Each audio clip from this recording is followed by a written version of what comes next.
الشيطان الرجيم يعتذرون إليكم إذا رجعتم إليهم قل لا تعتذروا لن نؤمن لكم قد نبأنا الله من أخباركم وسيرى الله عملكم ورسوله ثم تردون إلى عالم الغيب والشهادة قد نبأنا الله من أخباركم وسيرى الله عملكم ورسوله ثم تردون إلى عالم الغيب والشهادة فينبئكم بما كنتم تعملون سيحلفون بالله لكم إذا انقلبتم إليهم لتعرضوا عنهم فأعرضوا عنهم إنهم رجس ومأواهم جهنم جزاء بما كانوا يكسبون يحلفون لكم لترضوا عنهم فإن ترضوا عنهم فإن الله لا يرضى عن القوم الفاسقين الأعراب أشد كفرا ونفاقا وأجدر ألا يعلموا حدود ما أنزل الله على رسوله والله عليم حكيم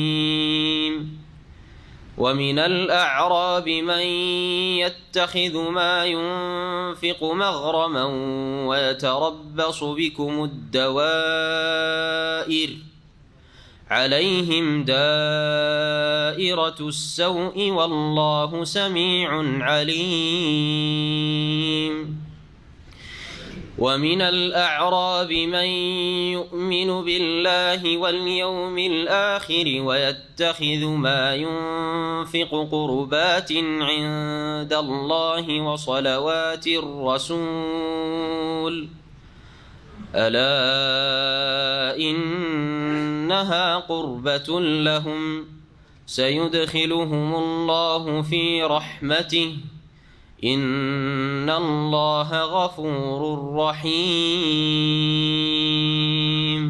السلام عليكم ورحمة الله وبركاته بسم الله الرحمن الرحيم الحمد لله رب العالمين والصلاة والسلام على سيد المرسلين نبينا محمد وعلى آله وصحبه أجمعين أما بعد فأعوذ بالله من الشيطان الرجيم يعتذرون إليكم إذا رجعتم إليهم قل لا تعتذروا لن نؤمن لكم قد نبأنا الله من أخباركم وسيرى الله عملكم ورسوله ثم تردون إلى عالم الغيب والشهادة فينبئكم بما كنتم تعملون মহান আল্লাহর সমস্ত প্রশংসা যে আল্লাহ পাক রব্বুল আলামিন প্রত্যেক সৃষ্টি সম্পর্কে সম্যজ্ঞানী, কোনো কিছুই তার থেকে অস্পষ্ট রাখা যায় না। মানুষ প্রকাশ করুক আর নাই করুক, আল্লাহ পাক সব কিছু সম্পর্কে জানেন। সালাত এবং সালাম নাজিল করেন মুহাম্মদ রাসূলুল্লাহ সাল্লাল্লাহু আলাইহি সাল্লামের উপর, যাকে আল্লাহ পাক রব্বুল আলামিন ওয়াহির দ্বারা অনেক অদৃশ্যের কথা, গায়েবের কথা, মানুষের অন্তরের কথা যেই ক্ষেত্রে আল্লাহ জানাতে চেয়েছেন জানিয়ে দিয়েছেন। আর যে সব ক্ষেত্রে আল্লাহ পাক জানাননি, নবী করিম সাল্লাল্লাহু আলাইহি সাল্লাম সেই ক্ষেত্রে গায়েব বা অদৃশ্য সম্পর্কে কোনো জ্ঞান রাখতেন না। আমাদের তাফসির চলছে সূরা তাওবা থেকে, আয়াত নম্বর 94 থেকে আজকে তাফসির হবে। এর আগে আয়াত নম্বর 91, 92, 93 এই আয়াতগুলিতে ওই সব সাহাবাই কেরাম যারা শরীয়তি ওজরের কারণে, এমন ওজর অজুহাত তাদের ছিল যেগুলি শরীয়তে গ্রহণযোগ্য, যেমন অসুস্থ থাকা, খোড়া হওয়া, অন্ধ হওয়া অথবা বাহন না পাওয়া, এইরকম শরীয়তি ওজর থাকার কারণে তারা তাবুকের যুদ্ধে হাজির হতে পারেন নাই, অথবা অন্য কোনো যুদ্ধেও যেতে পারেন না। তাদের ওজরকে আল্লাহ পাক কবুল করেছেন, এই বিষয়টি আল্লাহ পাক উল্লেখ করেছেন। এই মর্মে দু একটি হাদিস রয়েছে, শুনিয়ে দিয়ে তারপরে আমরা আয়াত নম্বর 94 থেকে তাফসীর শুরু করব।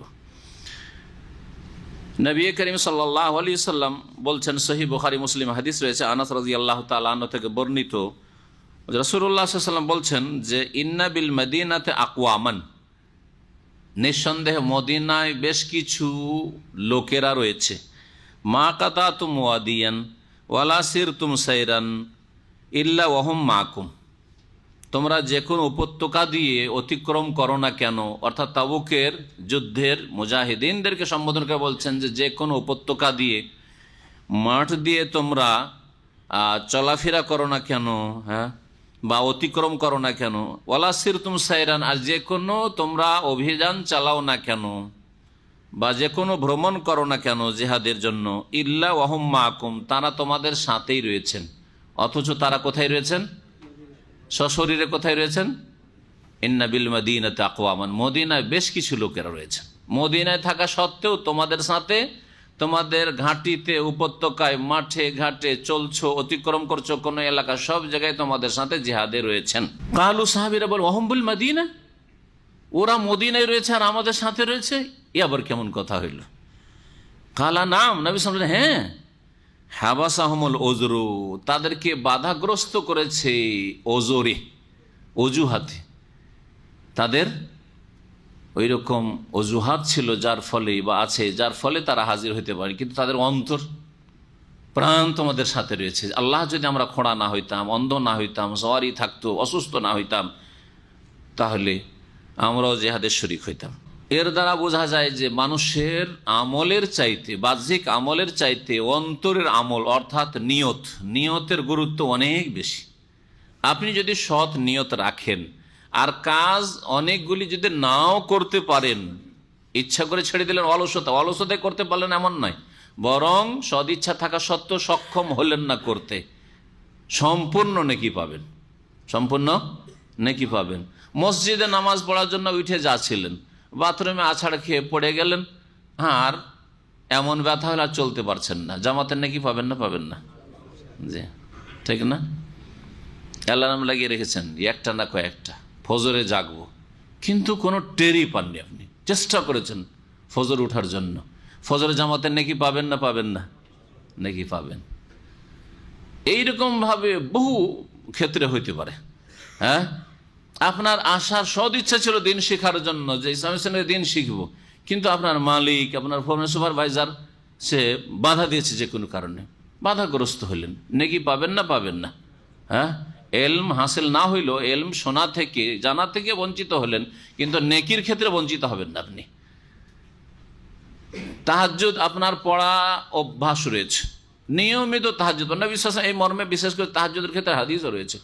হ্যাঁ, যারা সফরে চলে যায় অথবা অসুস্থ হয়ে যায়, অথচ রাত্রে তাদের তাহাজ্জুদ পড়া অভ্যাস ছিল, ইবাদতবন্দি করা অভ্যাস ছিল, রাত্রে বিশেষ কিছু ওজিফা ছিল, বেদাতি ওজিফা নয়, আবার ওজিফা মানে আল্লাহ পাকের ইবাদতবন্দি কিছু করবে, এক পারা দুই পারা কোরআন পড়বে, অথবা এত রাকাত নামাজ পড়বে, এইরকম আল্লাহকে ডাকবে, দোয়া করবে ইত্যাদি, এইরকম ভালো তার কাজ ছিল। কিন্তু অসুস্থতার কারণে অথবা সফরের কারণে তাহাজ্জুদ পড়তে পারেনি, ওই নেক কাজগুলি রাত্রে করতে পারে নাই, অথবা সফরের কারণে সোমবার বৃহস্পতি রোজা রাখে, রোজা রাখতে পারে নাই, তার নেকি পাবে না? পাবে না। পুরা তাহাজ্জুদের নেকি পাবে, পুরা ওই সোমবার বৃহস্পতিবার রোজার নেকি পাবে, যদি তার এই নেক কাজগুলির অভ্যাস থেকে থাকে। এ হচ্ছে ইন্নামাল আমালু বিন্নিয়াত, মানুষের কাজকর্ম নির্ভর করে কিসের উপর? নিয়তের উপর। আমরা এতগুলি মানুষের মধ্যে এক একজনের আমলের কোয়ালিটি আলাদা, কারো একেবারে নিম্নমানের কোয়ালিটি, ডাউন কোয়ালিটি, কারো অনেক ভালো কোয়ালিটি, কারো মাঝামাঝি, যার যেমন নিয়ত রয়েছে। সকলে একই কাজ করে, সকলে একই সমান না, আসমান জমিনের পার্থক্য রয়েছে।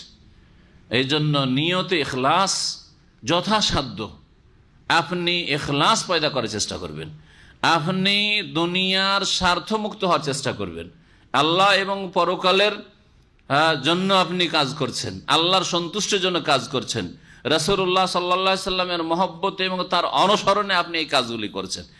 এই দিকগুলি যেন আপনার ইবাদত বন্দিগিতে, আখলাক আমলে, চলাফেরাতে বেশি ফুটে ওঠে।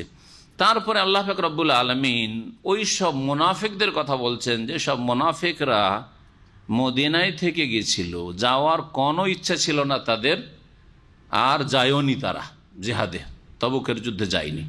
নবী করিম সাল্লাল্লাহু আলাইহি ওয়াসাল্লাম যখন তাবুক যুদ্ধ থেকে ফিরে আসছেন, এই সময় সফরে এই আয়াতগুলি নাজিল হয়। আল্লাহ আগেই জানিয়ে দিচ্ছেন, এদের কথা বলার আগে, অজুহাত পেশ করার আগে, যে হে নবী, তুমি মদিনা গেলেই এরা আসবে দলে দলে আর ওজোর পেশ করবে। তুমি জেনে রাখো যে তোমার কাছে ওজোর পেশ করতে আসবে,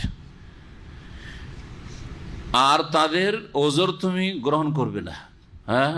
তাদেরকে উপেক্ষা করো, তাদের উপর রাজি হয়ে না, অসন্তুষ্ট থাকো। কিন্তু উপেক্ষা করা মানে মুনাফিকদেরকে শাস্তি দেওয়া যাবে না, আল্লাহ পাকের হুকুম যে তাদের শাস্তি দেওয়া যাবে না, কিন্তু তাদেরকে কণ্ঠাসা করা শাস্তি। এর আগে যেমন আলোচনা করেছি মুনাফিকদের বিরুদ্ধে জেহাদটা কেমন হবে, বল প্রয়োগের অস্ত্রের জেহাদ হবে না, কিন্তু কথার জেহাদ হবে, কাজের জেহাদ হবে, কণ্ঠাসা করা, তাদেরকে দুর্বল করার চেষ্টা করা, তাদের মুখোশ খুলে দেওয়ার চেষ্টা করা, এগুলি জেহাদ অবশ্যই রয়েছে। আল্লাহ পাক বলছেন ইয়াতাযিরুনা ইলাইকুম, হে নবী মুহাম্মদ সাল্লাল্লাহু আলাইহি সাল্লাম এবং তার সাহাবাগণ, তোমাদের সামনে তারা ওজোর পেশ করতে আসবে। এতাজারা ওজোর থেকে, আইন জাল রাম মানে ওজোর। ওজোর বুঝেন তো না? ওজোরটা আরবি শব্দ, এর বাংলা আজকাল ব্যবহার থেকে অজুহাত। অজুহাতটাও আরবি শব্দ, সব ধার করা শব্দ। অজুহাত ওয়াজহুনের বহু বচন। ওয়াজহুন মানে চেহারাও হয়, আর ওয়াজহুন মানে কারণ হয়। ওয়াজহুন মানে কি হয়? কারণ, কজ, এটা হয় আরবিতে। ওয়াজহুনের জমা অজুহুন হয়, আর ওয়াজহুনের জমা অজুহাতও হয়, জমান্নাস সালেম। ওয়াজহুনের জমা কি হয়? অজুহাত। তো অজুহাত, ওয়াজহুন মানে কারণ, আর অজুহাত মানে কি হলো তাহলে? কারণ সমূহ, কারণ সমূহ, তাই না? তো ওজোর বা অজুহাত মানে কারণ দর্শানো, বাংলায় কি?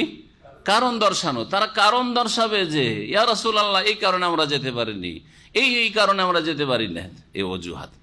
জি, আমরা অনেক শব্দে আরবি ব্যবহার করি, এমনকি বাংলায় যারা ভাষাবিদ বাংলার, তারাও বলতে পারবে না যে এটা হয়তো আরবি থেকে এসছে। কিন্তু অনেক শব্দ আরবি থেকে গেছে, অনেক শব্দ ফারসি থেকে গিয়ে বাংলায় ঢুকে আছে। ইয়াতাযিরুনা ইলাইকুম, তারা তোমাদের সামনে অজুহাত পেশ করবে। ইযা রাজাতুম ইলাইহিম, যখন তোমরা তাদের কাছে ফিরে আসবে, মদিনায় যখন ফিরে আসবে। তার মানে নবী করিম সাল্লাল্লাহু আলাইহি সাল্লাম এখন তাবুক থেকে ফিরছেন, আর আল্লাহ আগে জানিয়ে দিচ্ছেন যে মদিনা ফিরে গেলেই দলে দলে আসবে মুনাফিকরা, আর হে নবী, হে সাহাবায়ে কেরাম, তোমাদের সামনে ওজর পেশ করবে। সরাসরি যে নবী সাল্লাল্লাহু আলাইহি ওয়াসাল্লাম পেশ করতে পারবে না, একটা করে সুপারিশ ধরবে, আবু বকরকে ধরবে, উমরকে ধরবে, কাউকে ধরবে, সাহাবীরাকে ধরবে, যে চলো আমার ওজরটা একটু অজুহাতটা নবী সাল্লাল্লাহু আলাইহি ওয়াসাল্লাম পেশ করি, তুমি একটু সুপারিশ করিও। এই জন্য বহু বচন দিয়ে সম্বোধন, নবী সাল্লাল্লাহু আলাইহি ওয়াসাল্লামকে সম্বোধন করেছেন, আর সাহাবায়ে কেরামদেরকে আল্লাহ পাক সম্বোধন করেছেন। কুল, হে নবী, বলে দিয়ে ওদেরকে, লা তাতাজিরু, তোমরা কোনো অজুহাত পেশ করিও না। এসব অজুহাত চলবে না, এসব বাহানা তোমাদের। লা তাতাজিরু, কোনো অজুহাত পেশ করিও না। লান নুমিনা লাকুম মানে লান নুসাদ্দিকা লাকুম, লান নুসাদ্দিকাকুম, তোমাদেরকে কখনো বিশ্বাস করব না। আল্লাহ শিখিয়ে দিয়েছেন নবীকে, নবী নিজের পক্ষ থেকে না। কে শিখাচ্ছেন? আল্লাহ স্বয়ং শেখাচ্ছেন। লান নুমিনা লাকুম মানে তোমাদেরকে কখনো বিশ্বাস করব না, তোমরা অবিশ্বাসী, তোমরা বিশ্বাসযোগ্য না। কেন বিশ্বাস করবে না? কখনো, আজকে শুধু নয়, কখনো বিশ্বাস করবে না এই মুনাফিক তোমাদেরকে। কাদ নাব্বানা আল্লাহু মিন আখবারিকুম, এই কথাগুলি আল্লাহ শিখে এইভাবে তুমি মুনাফিকদেরকে জবাব দেবে। আল্লাহ তোমাদের খবর সম্পর্কে, আখবার খবরের বহুবচন, খবরের বহুবচন, খবর বহুবচন হচ্ছে আখবার। তোমাদের সংবাদগুলি আল্লাহ আমাদেরকে জানিয়ে দিয়েছেন, তোমাদের অন্তরের সংবাদ জানিয়ে দিয়েছেন। তোমরা যে তোমাদের বাহ্যিক যে সংবাদগুলি, মদিনার সংবাদ, কি করছো মদিনায়, মদিনার ষড়যন্ত্র করছো না কি করছো, এই দল পাকাচ্ছ, সব আল্লাহ জানিয়ে দিয়েছেন। ভিতরের বাইরের সব খবর আল্লাহ পাক আমাদেরকে জানিয়ে দিয়েছেন তোমাদের সম্পর্কে। আর শোনো, ওয়াসায়ার আল্লাহ আমালাকুম ওয়া রাসূলুহু, আর আগামীতে তোমাদের কাজকর্মগুলিও আল্লাহ দেখবেন। অচিরেই, বা নিশ্চিত আল্লাহ তোমাদের আমলগুলি দেখছেন এবং দেখবেন। ওয়া রাসূলুহু, এবং তার রাসূল সাল্লাল্লাহু আলাইহি সাল্লামও দেখবেন তোমাদের আমলগুলি, যে আগামী জীবনে তোমাদের কর্মগুলি কেমন হয়। তাবুকে তো এইরকম ধোঁকাবাজি করলে গেলে না তোমরা, মিথ্যার আশ্রয় নিলে আগামীতে কি করছো আল্লাহ দেখবেন এবং আল্লাহ রাসূল সাল্লাল্লাহু আলাইহি সাল্লাম দেখবেন, তার জীবদ্দশায় তিনি দেখবেন। জি, এটা দুনিয়ার ক্ষেত্রে। নবী সাল্লাল্লাহু আলাইহি ওয়াসাল্লাম ইন্তেকালের পরে মানুষের আমল রাসূলুল্লাহ সাল্লাল্লাহু আলাইহি ওয়াসাল্লাম দেখেন না, কিন্তু আল্লাহ দেখেন, তাই না? আল্লাহ যেহেতু হাইয়ুল লা ইয়ামুত, আল্লাহু লা ইলাহা ইল্লা হুয়াল আল হাইয়ুল কাইয়ুম, তিনি চিরঞ্জীব, সবকিছুর ধারণকারী। সুতরাং তিনি সবসময় দেখেছেন, দেখছেন আর দেখবেন। নবী করিম সাল্লাল্লাহু আলাইহি ওয়াসাল্লাম তার জীবদ্দশায় দেখেছেন। আর কিয়ামতের দিনে বিচার দিবসে রাসূলুল্লাহ সাল্লাল্লাহু আলাইহি ওয়াসাল্লাম দেখবেন যে এগুলো মুনাফিক, ওযু করেছিল, নামাজ পড়েছিল, কিন্তু এগুলো মুনাফিক, তখনও দেখবেন। কিন্তু তার ইন্তেকালের পরে আর দুনিয়াতে তার উম্মতের লোকেরা কে কি করছে না করছে ওগুলো দেখেন না। এটা আহলে সুন্নাত ওয়াল জামাতের আকীদা নয়। বরং এইরকম কথা কেউ যদি বলে যে নবী সাল্লাল্লাহু আলাইহি ওয়াসাল্লাম সব কিছু দেখছেন, নবী সাল্লাল্লাহু আলাইহি ওয়াসাল্লাম সব কিছু জানছেন, তো এটা ইসলাম বিরোধী কথা, তাওহীদ পরিপন্থী কথা। সুম্মা তুরাদ্দুনা ইলা আলিমিল গায়বি ওয়াশ শাহাদা, অতঃপর তোমাদেরকে ফিরিয়ে নিয়ে আসা হবে সেই সত্তার দিকে, সেই সত্তার দিকে যিনি অদৃশ্য এবং দৃশ্য সম্পর্কে সম্যক জ্ঞানী। যিনি দৃশ্য যা দেখা যায়, অদৃশ্য গায়েব, অদৃশ্য যা দেখা যায় না, ওয়াশ শাহাদা আর যা প্রকাশ্য সবকিছু সম্পর্কে যিনি জ্ঞানী, তার কাছে তোমাদেরকে কি করা হবে? প্রত্যাবর্তিত করা হবে, ফিরিয়ে নিয়ে আসা হবে আল্লাহর কাছে। তাহলে সকলকে ফিরে যেতে হবে, ফিরে যেতে হবে না? হবে না? যদি কেউ মনে করে যে না আল্লাহর কাছে ফিরে যেতে হবে না, তাহলে সে মুসলিম নয়। জি, আল্লাহর কাছে ফিরে যেতে হবে, যাই করেন না কেন আবার ওখানেই যেতে হবে। আল্লাহ পাক পাঠিয়েছেন, আল্লাহর কাছে ফিরে যেতে হবে। ফায়ুন, আল্লাহর কাছে ফিরে যাওয়ার পরে কি হবে তাই বলছেন, ফায়ুনাব্বিউকুম বিমা কুনতুম তা'মালুন, যেসব কাজকর্মগুলি করতে সে সম্পর্কে তখন আল্লাহ তোমাদেরকে জানিয়ে দেবেন, অর্থাৎ তখন বদলা হিসাবে জানিয়ে দেবেন যে এই কাজগুলি করেছো, এই অপরাধ করেছো, এই বদ আকীদা ছিল, এই শিরকি কুফরি আকীদা ছিল, এই পাপগুলি ছিল, এই অপকর্মগুলি ছিল, সেই জন্য তার শাস্তি স্বরূপ এই তোমাদের প্রতিদান। আর তোমাদের এই নেক আমল ছিল, মুমিনদেরকে বলা হবে এই তোমাদের নেক নিয়ত ছিল, তোমাদের অন্তরের এই ভালো অবস্থা ছিল, তোমাদের কাজের এই ভালো অবস্থা ছিল, তোমাদের নামাজের এই হেফাজত ছিল, তোমাদের গুনাহ থেকে বেঁচে থাকা এই সৎ আমল ছিল। সুতরাং এর উত্তম প্রতিদান হচ্ছে এই তোমাদের। এই হচ্ছে বিচার দিবসের কাজ। আল্লাহ পাক যে কথাটি এই অংশে পেশ করেছেন, ফায়ুনাব্বিউকুম, অতঃপর তোমাদেরকে আল্লাহ পাক জানিয়ে দেবেন বিমা কুনতুম তা'মালুন, তোমাদের কাজকর্মগুলি সম্পর্কে। আল্লাহ পাক তারপরে মুনাফিকদের সম্পর্কে আরও বলছেন যে মুনাফিকরা শুধু অজুহাত পেশ করবেন, বরং শপথও করবে, কসম করে করে বলবে যে আল্লাহর কসম খুব অসুবিধায় ছিলাম, আল্লাহর কসম যেতে পারেনি, নিয়ত ছিল, এইসব কথা বলবে। সায়াহলিফুনা বিল্লাহি লাকুম, শীঘ্রই, অচিরেই, মানে এই কয়েকদিন পরে যখন তোমরা মদিনা পৌঁছিলে, তারা আল্লাহর কসম করবে, লাকুম মানে তোমাদের সামনে, তোমাদের সামনে এসে আল্লাহর কসম করে শপথ করে বলবে, এজান কালাবতুম ইলাইহিম, যখন তোমরা তাদের কাছে ফিরে আসবে। রাজা মানে ফিরে আসা, আগের আয়াতে ছিল এজা রাজাতুম ইলাইহিম, এখানে কি রয়েছে? ইনকালাবা, ইনকালাবা মানে ফিরে আসা। জি, ইনকালাবা কলব থেকে, তো কলব মানে কি? কলব মানে কি? হৃদয়। তো হৃদয়কে কলব কেন বলা হয়? ইনকালাবা মানে ফিরে আসা। তো ফিরে আসার অর্থ হৃদয়ের মধ্যে মজুদ রয়েছে। হৃদয় এক এক সময় এক এক দিকে ফিরে, মানুষের মন এক এক সময় এক এক দিকে ফিরে। অধিকাংশ মানুষের অবস্থা এরকম। অল্প কিছু লোক রয়েছে যাদের অন্তর সব সময় আল্লাহর দিকে ফিরে রয়েছে, সব সময় আল্লাহ সন্তুষ্টির দিকে ফিরে রয়েছে, সব সময় তার দিনের দিকে ফিরে রয়েছে, সব সময় আখেরাতের ঘর সুন্দর করার দিকে ফিরে রয়েছে, আখেরাতের জীবনের দিকে ফিরে রয়েছে, দুনিয়া বিমুখ হয়ে রয়েছে, আখেরাত মুখী হয়ে রয়েছে, ওই দিকে অন্তর ফিরে রয়েছে। আর কিছু লোক আছে এর পুরোপুরি বিপরীত, সব সময় পাপের দিকে অন্তর ফিরে রয়েছে, সব সময় অন্যায়ের দিকে অন্তর ফিরে রয়েছে।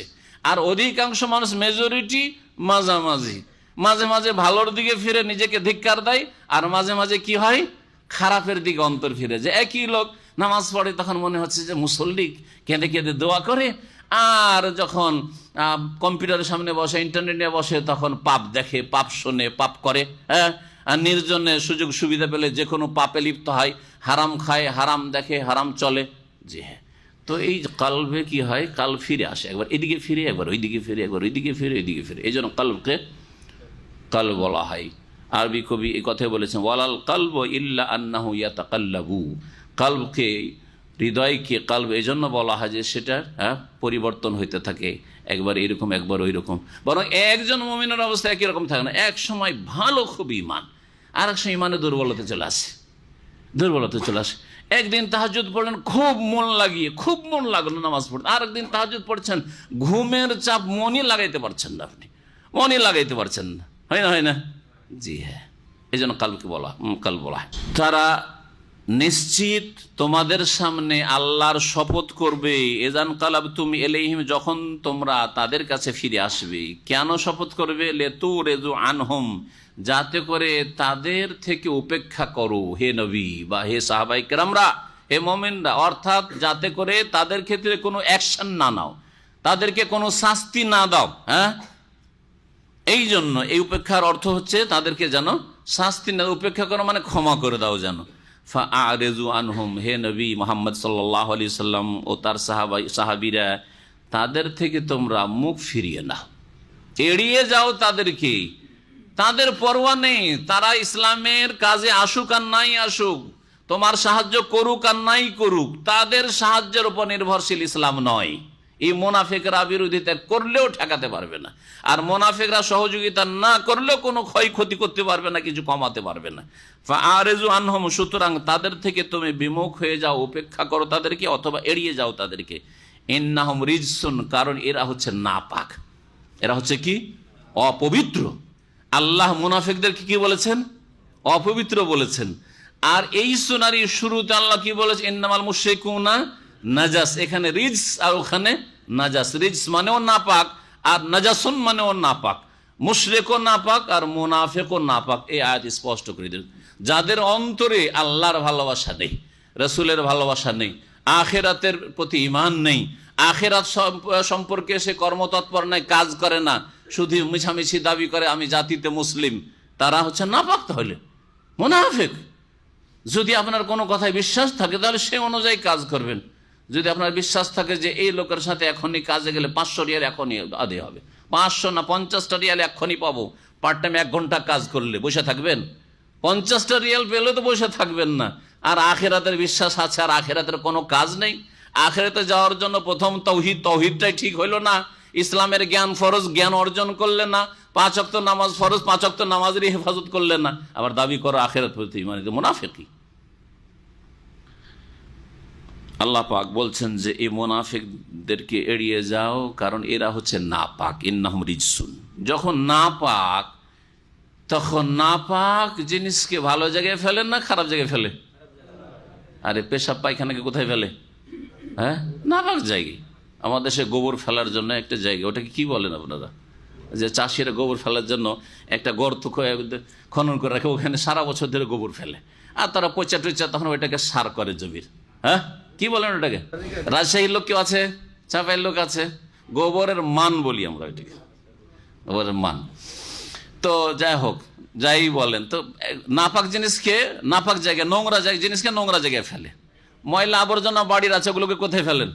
ভালো জায়গায়। আপনার ব্রিফ কেসে ভরে রাখবেন, ডাস্টবিনে ফেলবেন, তাই না? ডাস্টবিনে ফেলবেন, পচা সরা জায়গায় নিয়ে যে কাঁচা ডাস্টবিন আছে বাইরে, ওখানে ফেলবেন। বাড়ির ময়লাগুলিকে বাইরের ময়লাতে ফেলে আসছেন, তাই না? তো কাফেররা যখন নাপাক, তো ওদেরকে আল্লাহ কোথায়? জান্নাতে দেবেন? জাহান্নামে দেবেন, নাপাক জায়গায় ফেলবেন। জি হ্যাঁ, এই কথা ইবনুল কাইয়িম রাহমাতুল্লাহ, চমৎকার কথা ইবনুল কাইয়িম রাহমাতুল্লাহ আলাইহি, মুহাক্কিক গবেষক, তিনি বলছেন যে, তিনি বলছেন যে নাপাকি, ছোট নাপাকি আর বড় নাপাকি। যদি মানুষ ছোট নাপাক থাকে, তাহলে ছোট নাপাকি থাকলে ধুয়ে মুছে আর গোসল টোসল দিয়ে সাফ করা যায়, তাই না? শরীর যদি নাপাক থাকে তাহলে। কিন্তু ভিতরে যদি নাপাকি থাকে, ভিতরে যদি গালাজত থাকে, হ্যাঁ, নোংরা থাকে ভিতরটা, তাহলে ওপরে গোসল দিয়ে কি আর পাক করা যাবে? পাক করা যাবে না।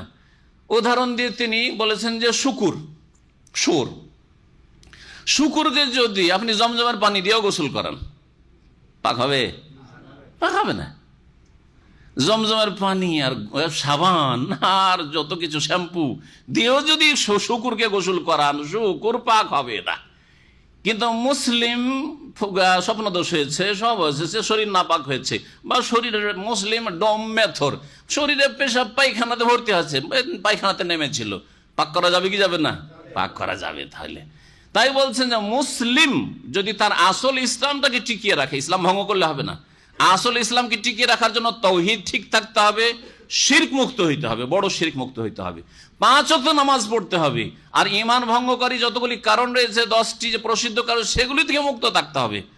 যদি আপনি মুসলিম হয়ে মরতে পারেন, তাহলে নাপাক থাকলেও মিথ্যা কথার নাপাক, জুয়া খেলার নাপাক, কিছু হারাম খাওয়ার নাপাক, কিছু ইত্যাদি ইত্যাদি, ধোকাবাজির নাপাক, মেলা কিছু নাপাকি আছে আপনার গায়ে লেগে, তাহলে কবরের আযাব দিয়ে আর জাহান্নামে কিছুদিন ডুবিয়ে আপনাকে পাকটা করে আল্লাহ জান্নাতে দেবেন। বোঝা গেছে? কিন্তু বড় নাপাকি যদি থাকে, তো বড় নাপাকি হচ্ছে শুকুরকে গোসল দেওয়ার মতো, আর বড় নাপাকি হচ্ছে শিরক এবং মুনাফিকি। এই যে মুনাফিকদেরকে আল্লাহ নাপাক বললেন, শিরক, কুফরি, মুনাফিকি এগুলি যদি থাকে আর এই অবস্থায় যদি চলে যায় বড় নাপাকি নিয়ে, তাহলে জাহান্নামে দিয়ে, তার আগে কবরের আযাব দিয়ে, দুনিয়ার আযাব দিয়ে, অনেক সময় দুনিয়ার আযাব হয় না তাদের, আবার হয়ও। আল্লাহ অনেক সময় চান যে এই কাফেরগুলি, মুনাফিকগুলিকে দুনিয়াতে আযাব দিয়ে আখিরাতের আযাব হালকা করে লাভ কি? আখিরাতের কঠোর আযাবটা পুরোপুরি থাক ওদের জন্য, সেজন্য দুনিয়াতে খুব সুখে জীবন কাটিয়ে চলে যায়। এতে তারা প্রতারিত হয়, ধোকা খেয়ে যায়, যে আমাদেরকে তো ধরার কেউ নেই, হ্যাঁ, আমাদের তো ধরার কোনো ক্ষমতা নাই, আল্লাহ কই, তোমাদের আল্লাহ কই ধরলো, তো তোমাদের চাইতে তো আমরা সুখী আছি, ঠিক না? ধোকা খেয়ে যায়। তো আখিরাতে মওতের পরে কবরের আযাব দিয়েও তারা পাক হইতে পারলো না, জাহান্নামে ডুবিয়েও কিছু কালো পাক হলো না, দীর্ঘকালে পাক হলো না, সেজন্য চিরকাল আল্লাহ কাফের আর মুনাফিককে জাহান্নামে রেখে দিবেন। পক্ষান্তরে মুসলিম তার ইসলামের যদি হেফাজত করতে পারে, তাহলে চিরকাল জাহান্নামে থাকবে না। জাহান্নামে জ্বলে জ্বলে পাক হয়ে, বেশি ময়লা লেগেছিল বেশি দিন জ্বালাইতে হবে, আর জ্বালিয়ে জ্বালিয়ে আল্লাহ পাক রব্বুল আলামিন ময়লা আবর্জনা সাফ করে, আল্লাহ পাক করে একবারে জামার মতো হয়ে যাবে, পুড়ে পুড়ে একবারে কয়লা হয়ে যাবে, যেমন নবী কারীম সাল্লাল্লাহু আলাইহি ওয়াসাল্লাম হাদিস হয়েছে। তারপরে আল্লাহ পাক রব্বুল আলামিন আবে হায়াতে ডুবিয়ে ওগুলোকে উঠিয়ে তারপরে জান্নাতে দেবেন। তো এইরকম কিছু জাহান্নামে থেকে তারপরে জান্নাতে আসার ইচ্ছা আছে নাকি? আছে কারো? কোন এমন হতভাগা মুসলিম আছে যে ওই রকম কিছুদিন জ্বলবো বা দীর্ঘদিন জ্বলবো, আর কিছু নাপাকি দুনিয়া থেকে নিয়ে যাব, পাপ নিয়ে যাব, আর জাহান্নামে জ্বলি আর কবরে আযাব পেয়ে তারপরে তখন পাক হয়ে উঠে আসবো? এরকম হতভাগা বেকুব মুসলিম আছে? হ্যাঁ, কথাই তো নেই কিন্তু কাজে আছে, তাই না? কথাই কাউকে পাওয়া যাবে না, কিন্তু কাজে আছে। জি, বরং কথা তো অনেক জাহেল মুসলিম আছে, যখন মুসলিম আল্লাহ তো একদিন জান্নাত দিবেন, তো কথা তো এরকম বেকুব মুসলিম আছে যে জাহান্নামে কিছুদিন দুনিয়া থেকে নাপাক হয়ে গিয়ে জ্বলতে চাই আর তারপরে ফিরে আসতে চাই। আল্লাহ পাক যেন হেদায়েত দান করেন এই সব মুসলিমকে। আল্লাহ পাক বলছেন যে এই মুনাফিকরা হচ্ছে নাপাক, ইন্নাহুম রিজসুন, যখন নাপাক, ওয়া মাওয়াহুম জাহান্নাম, সুতরাং তাদের বাসস্থান হচ্ছে জাহান্নামে, জাযাম বিমা কানু ইয়াকসিবুন, তাদের কৃতকর্মের প্রতিদান স্বরূপ। আল্লাহ পাক আরো বলছেন, ইয়াহলিফুনা লাকুম, হে নবী, হে নবীর সাহাবীরা, তোমাদের সামনে এই মুনাফিকরা শপথ করে বলবে। কেন শপথ করবে? লিতারদাউ আনহুম, যাতে করে তোমরা তাদের ওপর সন্তুষ্ট হয়ে যাও, রাজি হয়ে যাও, যাতে করে এই আশঙ্কা না থাকে যে রে নবী মোহাম্মদ মদিনার এখন সে শাসক মালিক, তিনি আমাদের উপর নারাজ হয়ে রয়েছেন, কখন যে কি হয়, হে নবীর সাথীরা মুসলিমরা কিন্তু আমাদের ওপর নারাজ অসন্তুষ্ট হয়ে রয়েছে। সুতরাং সবসময় একটা টেনশনে, আর টেনশনে কাফেরও থাকতে চায় না, মুনাফিকও থাকতে চায় না। সেই জন্য নবী করিম সাল্লাল্লাহু আলাইহি ওয়াসাল্লাম সাহাবায়ে কেরামদেরকে তারা রাজি করতে চায় মিথ্যা কসম দিয়ে। ফাইন তারদাউ আনহুম, আল্লাহ বলছেন শোনো হে নবী, হে নবীর সাহাবীরা, তোমরা যদি এই মুনাফিকগুলোর উপর রাজি হয়ে যাও, সন্তুষ্ট হয়ে যাও, ভালো করে শুনে রাখো, ফাইনাল্লাহ লা ইয়ারদা আনিল কওমিল ফাসিকিন, আল্লাহ রাজি হবেন না। এখন আল্লাহ আগে রাজি হবেন, তারপরে তোমরা রাজি হবে না, আল্লাহকে ছেড়ে দিয়ে তোমরা রাজি হবে, বুঝো এখন তোমরা। তাহলে এতে নবী করিম সাল্লাল্লাহু আলাইহি ওয়াসাল্লামকেও সতর্কবাণী রয়েছে যে আমি রাজি নই এই মুসলিম, এই মুনাফিকদের ওপর, তুমিও রাজি হবে না এদের ওপর, ঠিক না? জি, ফাইন তারদাউ আনহুম, সুতরাং তোমরা যদি তাদের উপর সন্তুষ্ট হয়ে যাও, শুনে রাখো, ফাইনাল্লাহ লা ইয়ারদা আনিল কওমিল ফাসিকিন, নিঃসন্দেহে আল্লাহ পাক পাপাচারী জাতির উপর কখনো রাজি হবেন না। এরা হচ্ছে পাপিষ্ট জাতি, এরা হচ্ছে বিরুদ্ধাচরণকারী জাতি, আর বড় ফাসিকেরা। ফাসেক মানে ছোট ফাসেক না, ছোট ফাসেক হচ্ছে ইসলামের গণ্ডিতে আছে কিন্তু কাবিরা গুনাহ হয়েছে বা অনেক সাগিরা গুনাহ হয়েছে, ফাসেক। কিন্তু এই মুনাফিকরা কেমন ফাসেক? বড় ফাসেক, অর্থাৎ কাফের, কাফের মুশরিকেরা। জি, অন্তরে তাদের পুরো কুফরি রয়েছে আর শিরক রয়েছে, কিন্তু বাহ্যিক তারা কালিমা পড়েছে। এই বিষয় উল্লেখ করার পর আল্লাহ পাক রব্বুল আলামিন বলছেন যে মদিনার আশেপাশে অনেক বেদুইন আছে। হ্যাঁ, মরু অঞ্চলের বাসিন্দাকে আরাব বলা হয়। এর এক বচন আরাবিয়ুন, একজনকে বলে, এটা আরাবিয়ন শব্দ ব্যবহার হয়, আরাবিয়ন না, আইন রা বা ইয়া। আরাবিয়ন মানে আরবি ভাষাভাষী একজন ব্যক্তি, আর ওর বহু বচন হচ্ছে আরব, মানে আরব জাতি, আরব লোকেরা। আর এটা হচ্ছে আরাব, মানে হামজা আলিফ, আর তারপরে আইন রা আলিফ বা, আরাব। আরাব মানে হচ্ছে মরু অঞ্চলের বাসিন্দারা, বহু বচন। ওর এক বচন হচ্ছে আরাবিয়ুন। নবী সাল্লাল্লাহু আলাইহি ওয়াসাল্লামের হাদিসে রয়েছে যে নবী সাল্লাল্লাহু আলাইহি ওয়াসাল্লাম একদিন মসজিদে বসে আছেন, সাহাবীরা বসে আছেন, একটা বেদুইন আসলো, ওই মরু অঞ্চলের বাসিন্দা যারা সভ্যতা থেকে দূরে। যা আরাবিয়ুন ইলান নবী সাল্লাল্লাহু আলাইহি ওয়াসাল্লাম ফাবালা ফি তাইফাতিল মসজিদে, একজন বেদুইন আসলো, আসার পরে মসজিদের সাহানে পেশাব করে দিল। ওখানে কি শব্দ রয়েছে? আরাবি, একজন বেদুইন ছিল। এই আরবি এর বহু বচন হচ্ছে আল আরাব। এই বেদুইনরা যেহেতু শিক্ষা থেকে দূরে, সভ্যতা থেকে দূরে, যারা শিক্ষিত মানুষ তাদের সংস্পর্শ থেকে দূরে, সুতরাং তাদের অন্তর শক্ত হওয়া স্বাভাবিক, তাদের আখলাক চরিত্র ঠিক না থাকা স্বাভাবিক, তারা কিছুই বুঝে না, তাদের মধ্যে কুফরি আর কপটতা, দুনিয়ার স্বার্থ, এটা থাকা স্বাভাবিক। তো আল্লাহ পাক এই বিষয়গুলি এখানে উল্লেখ করেছেন বেদুইনদের সম্পর্কে। আল আরাবু আশাদ্দু কুফরান ওয়া নিফাকান ওয়া আজদারু আল্লা ইয়ালামু হুদুদা মা আনজালাল্লাহ। আল্লাহ পাক বলছেন যে মরুর বাসিন্দারা বা বেদুইনরা আশাদ্দু কুফরান ওয়া নিফাকান, কুফরি এবং কপটতাই কঠোরতর। আশাদ্দ, তাদের কুফরিতে যারা কাফের, কাফের কট্টর কাফের। আর যারা মোনাফিক, হয়তো ইসলাম কবুল করেছে বাহ্যিক, কিন্তু মোনাফিকি ভিতরে আছে, তাদের মোনাফিকও হচ্ছে বড়ই কঠোরতর মোনাফিক, শক্ত মোনাফিক তারা, কারণ তাদের অন্তর শক্ত। যারা উটে আলে থাকে তাদের অন্তর শক্ত হয়ে যায়। নবী করিম সাল্লাল্লাহু আলাইহি সাল্লামের এই মর্মে হাদিস রয়েছে, যারা মরুভূমিতে বাস করে বা গ্রাম অঞ্চলে, প্রত্যন্ত গ্রাম অঞ্চলে বাস করে, তারা যেহেতু শিক্ষা সভ্যতা থেকে দূরে থাকে, তাদের অন্তর শক্ত হয়ে যায়, তারা নিষ্ঠুর হয়ে যায়, পাষণ্ড হয়ে যায়। আল্লাহ পাক রব্বুল আলামিন বলছেন আল আরাবু আশাদ্দু কুফরান ওয়া নিফাকা, বেদুইনরা কুফরি এবং কপটতায় কঠোরতর, খুব বেশি কঠোর। ওয়া আজদারু আল্লাহ ইয়ালামু হুদুদা মা আনজালাল্লাহু আলা রাসূলিহি, এবং আল্লাহ রাব্বুল আলামিন তার রাসূলের প্রতি যে বিধান নাযিল করেছেন তার যে সীমারেখা রয়েছে, হুদুদ সীমারেখা রয়েছে, সেই সীমারেখা সম্পর্কে না জানার অধিক উপযুক্ত। আজদারো মানে অধিক উপযুক্ত, জাদিরুন মানে উপযুক্ত, আর আজদারো মানে অধিক উপযুক্ত। তার মানে আল্লাহ কি বলতে চাইছেন যে আল্লাহ পাকের যে নাজিলকৃত বিধানের সীমানা রয়েছে, এটা হালাল, এটা হারাম, এটা বলা যাবে, এটা বলা যাবে না, এটা করা যাবে, এটা করা যাবে না, এগুলি সম্পর্কে এরা অজ্ঞতার উপযুক্ত, মানে এরা অধিক অজ্ঞ, এরা অধিক অজ্ঞ। আর এই জ্ঞান অর্জনের ক্ষেত্রে এরা জ্ঞান অর্জন থেকে দূরে থাকার উপযুক্ত, মানে দূরেই থাকে, এরা জ্ঞান রাখে না। এখনো যারা মুসলিম হয়েছে, ইসলাম কবুল করেছে এবং বেদুইন যাযাবরদের মতন জীবনযাপন করে, তাঁবু টামু নিয়ে, বকরি ছাগল নিয়ে, উট নিয়ে একটা অঞ্চলে দেখলো যে এখানে ঘাস পানি আছে, কিছুদিন থাকলো, আবার ওখান থেকে যখন দেখলো ঘাস পানি শেষ, চলো অন্যদিকে কোথাও অমুক এলাকাতে ঘাস পাও, 200-400 কিলোমিটার চলে গেল, যে ওখানে গিয়ে আবার তাঁবু লাগাইলো। এইরকম যারা জীবনযাপন করে বেদুইন, তারা এখনো বড় অসভ্য চাল চলনে, এমন দিনের ক্ষেত্রে, দিনের জ্ঞানের ক্ষেত্রেও জ্ঞান রাখে না, জ্ঞান রাখে না।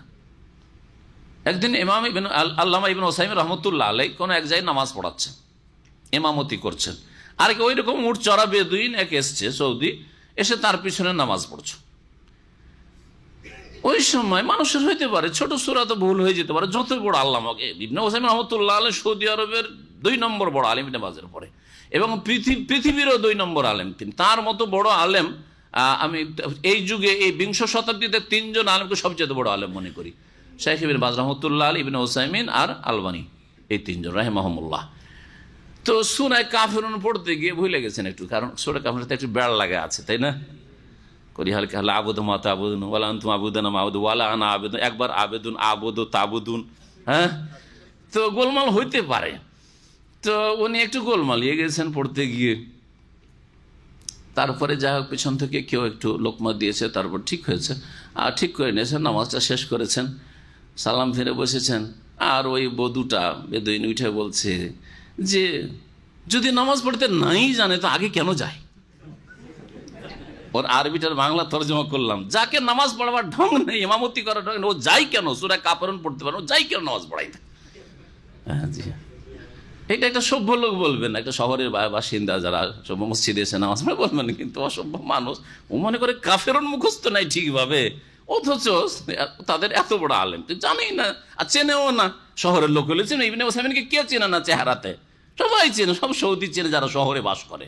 কিন্তু বেদুইন জীবনে দেখুনি, না ও টিভি দেখেছে, না পত্র পত্রিকা দেখেছে, না কিছু প্রচার মাধ্যম দেখেছে, না তার কোনো একটা আলোচনা শুনেছে যে কথাতে বুঝবে, টান টনে বুঝবে, কিছুই ইবনে উসাইমিনকে চিনতেই পারে না। ইবনে উসাইমিনের হাস্যকর ঘটনা রয়েছে, আমাদের তফসির পিছিয়ে যাবে। একদিন মক্কা গেছেন, এক ড্রাইভার ট্যাক্সিতে চেপেছে, সৌদি লেমুজিন ট্যাক্সিতে চেপেছেন। তখন ওই সৌদি লেমুজিন বলছে যে আপনার সাথে একটু পরিচিত হইতে পারি? হ্যাঁ। তখন বলছে আনা মোহাম্মদ বিন সালেহ ওসাইমিন। তখন বলছে একটা মিসকিনের মতো লোক, ফকিরের মতো লোক, সাদা সিধা পোশাক পরে আছে। ইবনে উসাইমিনের নাম শুনেছি যে ও বিশাল আলেম, রাজা বাদশাদের সাথে বসে, আর সেই ইবনে উসাইমিন আমার ট্যাক্সিতে বসেছে। তো ও এটা কেউ রহস্য ধরেছে, ধরার পরে বলছে, যখন শুনলো যে আনা মোহাম্মদ বিন সালেহ ওসাইমিন, তখন বলছে যে আনা আব্দুল আজিজ বাজ। বলছে আমি হচ্ছি বিন বাজ, মানে আপনার চাইতে বড় আলেম, আর বিন বাজ হচ্ছে ইবনে উসাইমিনের ওস্তাদ। ওকে শেখ তখন বুঝাবার চেষ্টা করলেন যে দেখো তুমি আমার এটাকে রহস্য নিলে, রহস্য না, আমি তোমাকে ঠাট্টা মজাক করিনি, আমি ইবনে উসাইমিন, তুমি ইবনে বাজ করতে গেলে, ইবনে বাজ আমার ওস্তাদ। হ্যাঁ, ও প্রথম মানতে চায় না, বলছে যে আনতা ফি মক্কা ইবনে উসাইমিন ফিল কাসিম, ফিল কাসিম কাইফ আনতা ফি মক্কা। জি, এইরকম হচ্ছে বদুদের অবস্থা, বেদুইনদের। তো আল্লাহ পাক কোরআনে যে বলেছেন, যদিও কুফরি দূর হয়ে থাকে, যদিও কপটতা মুনাফিকি দূর হয়ে থাকে, কিন্তু সভ্যতা থেকে অনেক দূরে, যারা বকরি ছাগলের পিছনে ঘুরে বেড়ায়, যারা ওইটার পিছনে ঘুরে বেড়ায়, যারা শিক্ষা থেকে দূরে, যে কোনো আমাদের দেশের গ্রামাঞ্চলের ছেলেরা তুমি বলবে না আপনি বলবে কিছু বুঝেন, আপনি দিয়ে শুরু করে তুমি দিয়ে শেষ করে।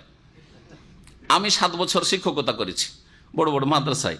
তো তার মধ্যে মদিনা আসার আগে যে মাদ্রাসায় শিক্ষকতা করতাম, ওখানকার সভাপতি বৃদ্ধ মানুষ, 70-80 বছর বয়স, খুব ভালোবাসতেন আমাকে, আমার ওসিলাতে সবকে আম খাওয়াইতেন, অন্য জনকে এত ভালোবাসতেন। তো যাই হোক, উনি আমাকে আপনি দিয়ে শুরু করতে, মাঝে মাঝে তুমি বলে দিতেন। তা আমি বলছি আপনি এক গিয়ারে থাকেন, আমি একটু আপনি এরকম বিভিন্ন গিয়ারে কেন যাচ্ছেন? একটা গিয়ারে থাকেন, হয় আমাকে স্নেহ করে আপনি তুমিই বলেন, আর না হলে যদি শ্রদ্ধাই করেন যে আমি আপনাদের এখানকার শিক্ষক, তো আপনি বলেন, একটা বলেন। তো আমাকে বলছে যে মৌলানা সাহেব, আমি অত বাঁধা ধরা কথায় থাকতে পারবো না, আমি অত বাঁধা ধরায় কথা থাকতে পারবো না, আমার যেটা মন সেটাই বলবো। খুব হাসলাম, যেটা মন সেটাই বলবো। তো যারা গ্রাম অঞ্চলে বসবাস করে এরকমই অবস্থা। জি, নবী করিম সাল্লাল্লাহু আলাইহি সাল্লামের কিছু হাদিস তাহলে শোনা এই মর্মে। নবী সাল্লাল্লাহু আলাইহি সাল্লাম বলছেন, ইবনে আব্বাস রাদিয়াল্লাহু তাআলা আনহুমা থেকে বর্ণিত, মান সাকানাল বাদিয়াতা জাফা, যারা বেদুইন অঞ্চলে বসবাস করে, গ্রাম অঞ্চল। আমাদের দেশের গ্রামগুলো খানিকটা সভ্য হয়ে গেছে, তাই না?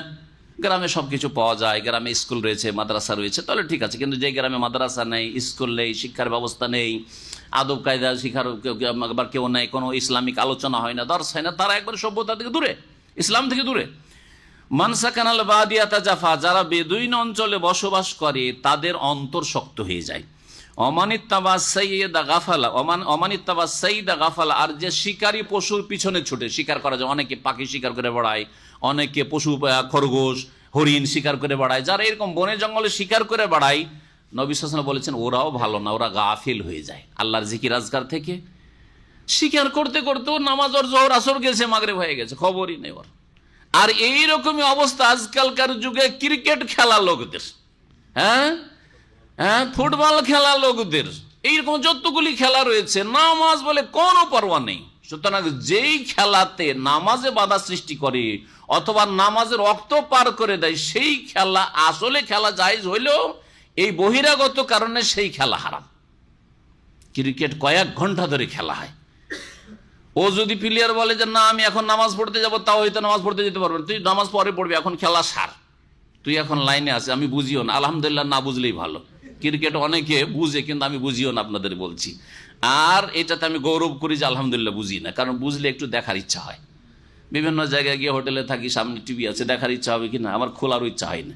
বোম্বাইয়ের মতো জায়গাতে 15 দিন 20 দিন 25 দিনও, হ্যাঁ, ওই স্টারওয়ালা হোটেলগুলোতে থেকেছি, টিভিটা খুলিও নি, অনও করিনি, কারণ আমার কোরআনে তফসির নিয়ে আমি ব্যস্ত।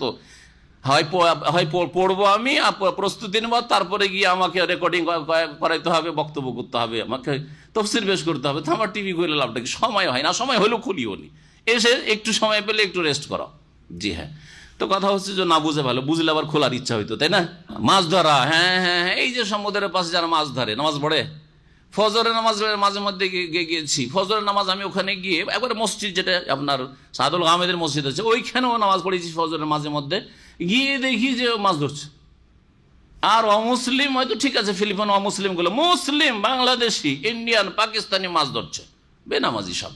তো নবী করিম সাল্লাল্লাহু আলাইহি ওয়াসাল্লাম বলেছেন যারা শিকার করে, সে শিকার মাছের শিকারও হইতে পারে, হ্যাঁ, মাছ ধরা। গাফিল হয়ে যায় আল্লাহ থেকে। ওমান আতা সুলতানা, আর যারা শাসকের কাছে যায় পেছনে পেছনে ঘুরে, উফতুতে না, তারা ফিতনায় পড়ে যায়। দুনিয়ার লোভ লালসা চলে আসে, তখন দিন ইসলাম সম্পর্কে তখন কি হয়ে যায়, তখন ডিসকাউন্ট দেওয়া শুরু করে। এই জন্য শাসকদের পেছনে পেছনে ঘোরা কাজ অলমাই কেরামরা, বড় বড় আইম্মাই কেরামরা করতেন না। তারা বড় কোনো পদ নেন। ইমাম আবু হানিফা, শাফি, মালিক, আহমদ, ইমাম বুখারী, মুসলিম, তাদেরকে বড় বড় পদ দিতে চেয়েছে, দেশের প্রধান বিচারপতি করে দেবো, রাইসুল কোজাত করে দেবো, নিতে চায়নি তারা, অনেকে পদকে। ইবনে ওসাইম রহমতুল্লাহ তাকে সৌদি আরবে, অথচ সৌদি আরব আলহামদুলিল্লাহ এখন ইসলামের অবস্থা দেখেন, ইসলামী আইনের বাস্তবে এমন নয় যে মন গড়া তাকে বিচার করতে হবে, কোরআন সুন্নাহ দিয়ে বিচার করতে পারবে। তারপরে অনেকবারই তার কাছে কাজা পেশ করা হয়েছে যে আপনি সৌদি আরবের প্রধান বিচারপতি হন। তিনি বলছেন আমি বিচারপতি হব না, কার বিচার করতে গিয়ে কি ভুল হবে, কি হবে না হবে, আসল বিষয়টা বুঝতে পার, আমি বিচার বিভাগে যাবই না, আমি এই এতে তিনি পড়াইতেন, যেটা এখন আল কাসি ইউনিভার্সিটি, তখন কলেজ ছিল, ইউনিভার্সিটি হয়েছে, সেখানে তিনি ক্লাস নিতেন। আর তার মসজিদে, অনাইজার মসজিদে নিয়মিত তার দর্শ হইতো। আর প্রত্যেকটা দর্শ, আমি কয়েকটা দর্শে হাজির হয়েছি, মাগরিব থেকে শুরু হইতো, রাতের 9টা 10টা পর্যন্ত চলতো। সেই দর্শগুলিতে দেশ বিদেশ সারা পৃথিবী থেকে লোকেরা আসে থাকতো, যারা বিদেশি লোক তাদের থাকার ব্যবস্থা থাকতো, 400 থেকে 500 নিয়মিত প্রতিদিন থাকতো। এগুলি হচ্ছে ভালো কাজ, যেগুলিতে কোনো ফিতনা নেই, ফিতনা মুক্ত। বাইরে কি হচ্ছে না হচ্ছে, মাঠে ঘাটে, রাজনীতিতে কোথায় কে মিছিল বিক্ষোভ, ওইসব ফিতনা থেকে বেঁচে থেকে আপনি আপনার নিরাপদ দিনের খেদমত করলেন। আর শাসকদের পেছনে যাওয়া ফিতনার কারণ। নবী করিম সাল্লাল্লাহু আলাইহি ওয়াসাল্লাম, মুসনাদ আহমদের হাদিস, আল্লাহ পাক রব্বুল আলামিন বলছেন যে ওয়াল্লাহু আলিমুন হাকিম, আল্লাহ পাক সব কিছুই জানেন এবং তিনি তার কাজে প্রজ্ঞাবান।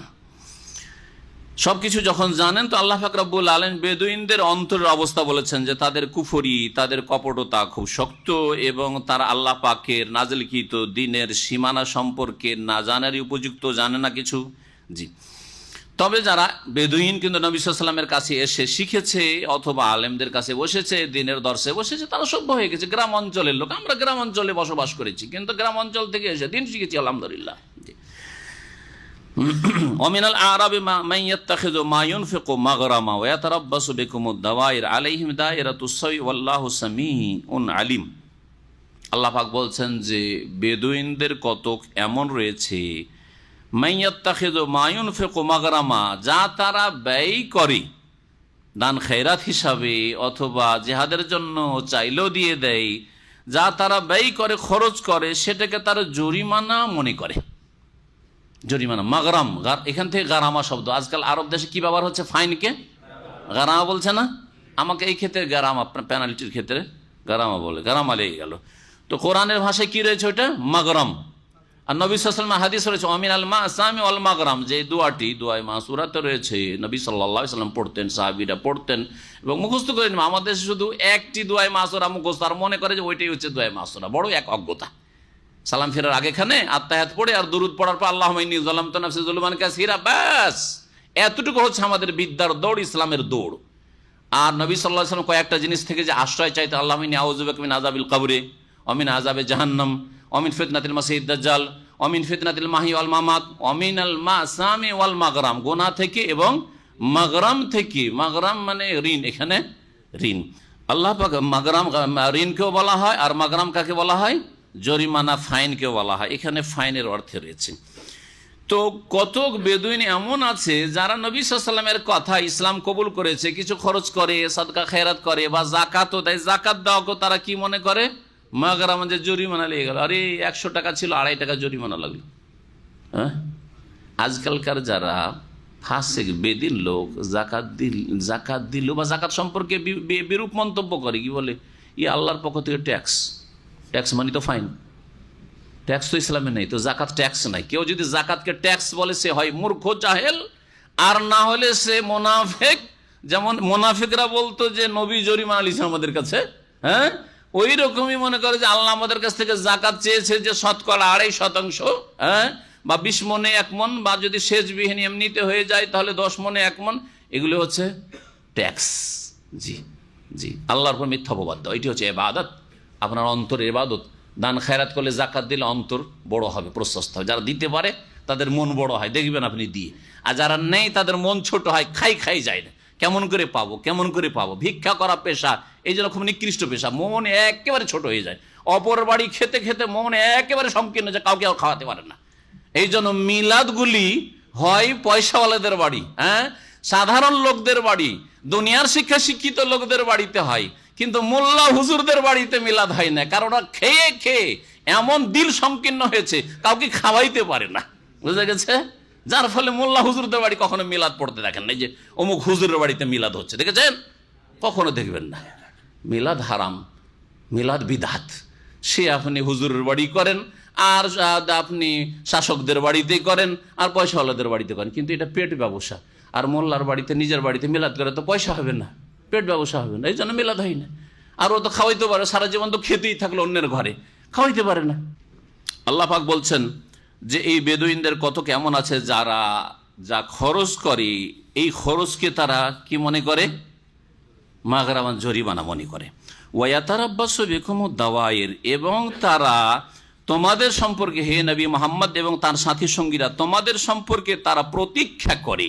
আর দায়েরাতুনের বহুবচন। দায়েরাতুন মানে কালের আবর্তন বিবর্তনে বিপদ আপদ আসা।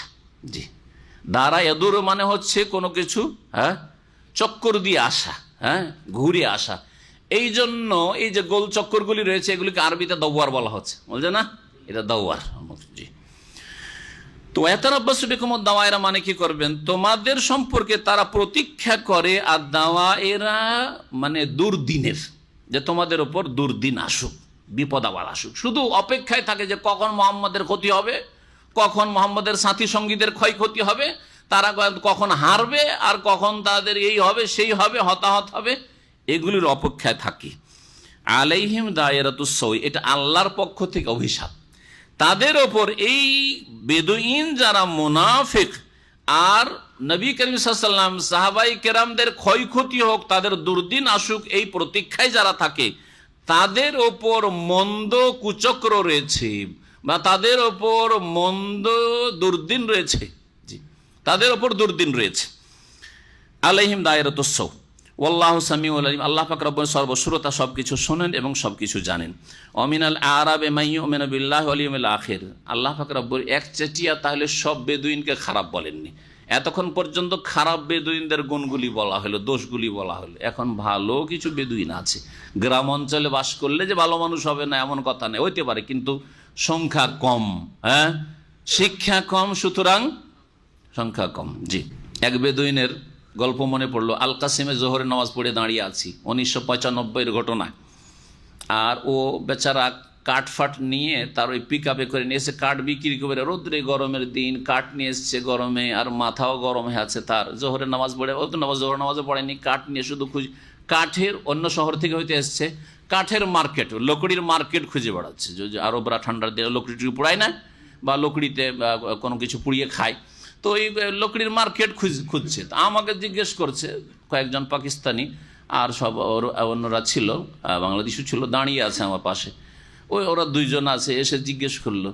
তো আমি বললাম যে জানি না আমি। তো ওতে আমার একটু কথাতে বুঝতে পারলো যে সৌদি না, কিন্তু গুতরা লাল রুমাল দেখে তো সৌদি প্রথম মনে করেছে। তো তখন শ্রদ্ধার সাথে জিজ্ঞাসা করে, যখন জানতে পারলো যে এটা তো সৌদি না, তখন আর গুতরা দিয়ে ভদ্রলোক দাঁড়িয়ে আছে, আর আমি এই রোদে ঘাম বইয়ে কাঠ বিক্রি করে পেটের ভাত তলাশ করছি, পেরেশান হয়ে আছি, বরদাস্ত তার হইল না হিংসাতে। সে আমাকে বলছে, জানতা হিন্দি, আন্তা পাকিস্তানি, আন্তা বাঙালি, এই কয়েকবার বলার পরে তারপরে আমি তো কিছু বলছি না তাকে, কারণ ওর মুডটা দেখছি ওইরকম চুপচাপ দাঁড়িয়ে আছে। ও পাকিস্তানিগুলোকে বলছি, এই মোটা সোটা বুঝে দৌড়বে, দৌড়ে একটু উঠানো যাক, একটু সাইজ করা যাক, কেউ সাহস করে না। আমি বললাম যে থাক, তাহলে তোমরা যখন সাহস করো, নাহলে একটু সাইজ করা যেতে পারে, তো থাক। আর তখন যুবক মানুষ, আজকে থেকে কতদিন আগে, 20 বছর হয়ে যাচ্ছে না, 20-21 বছর আগে।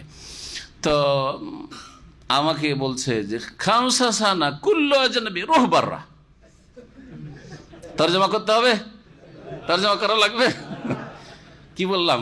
হ্যাঁ, 5টা বছর তোমরা, আর তারপরে সবগুলিকে তাড়িয়ে দেবো, একটাকে রাখবো না।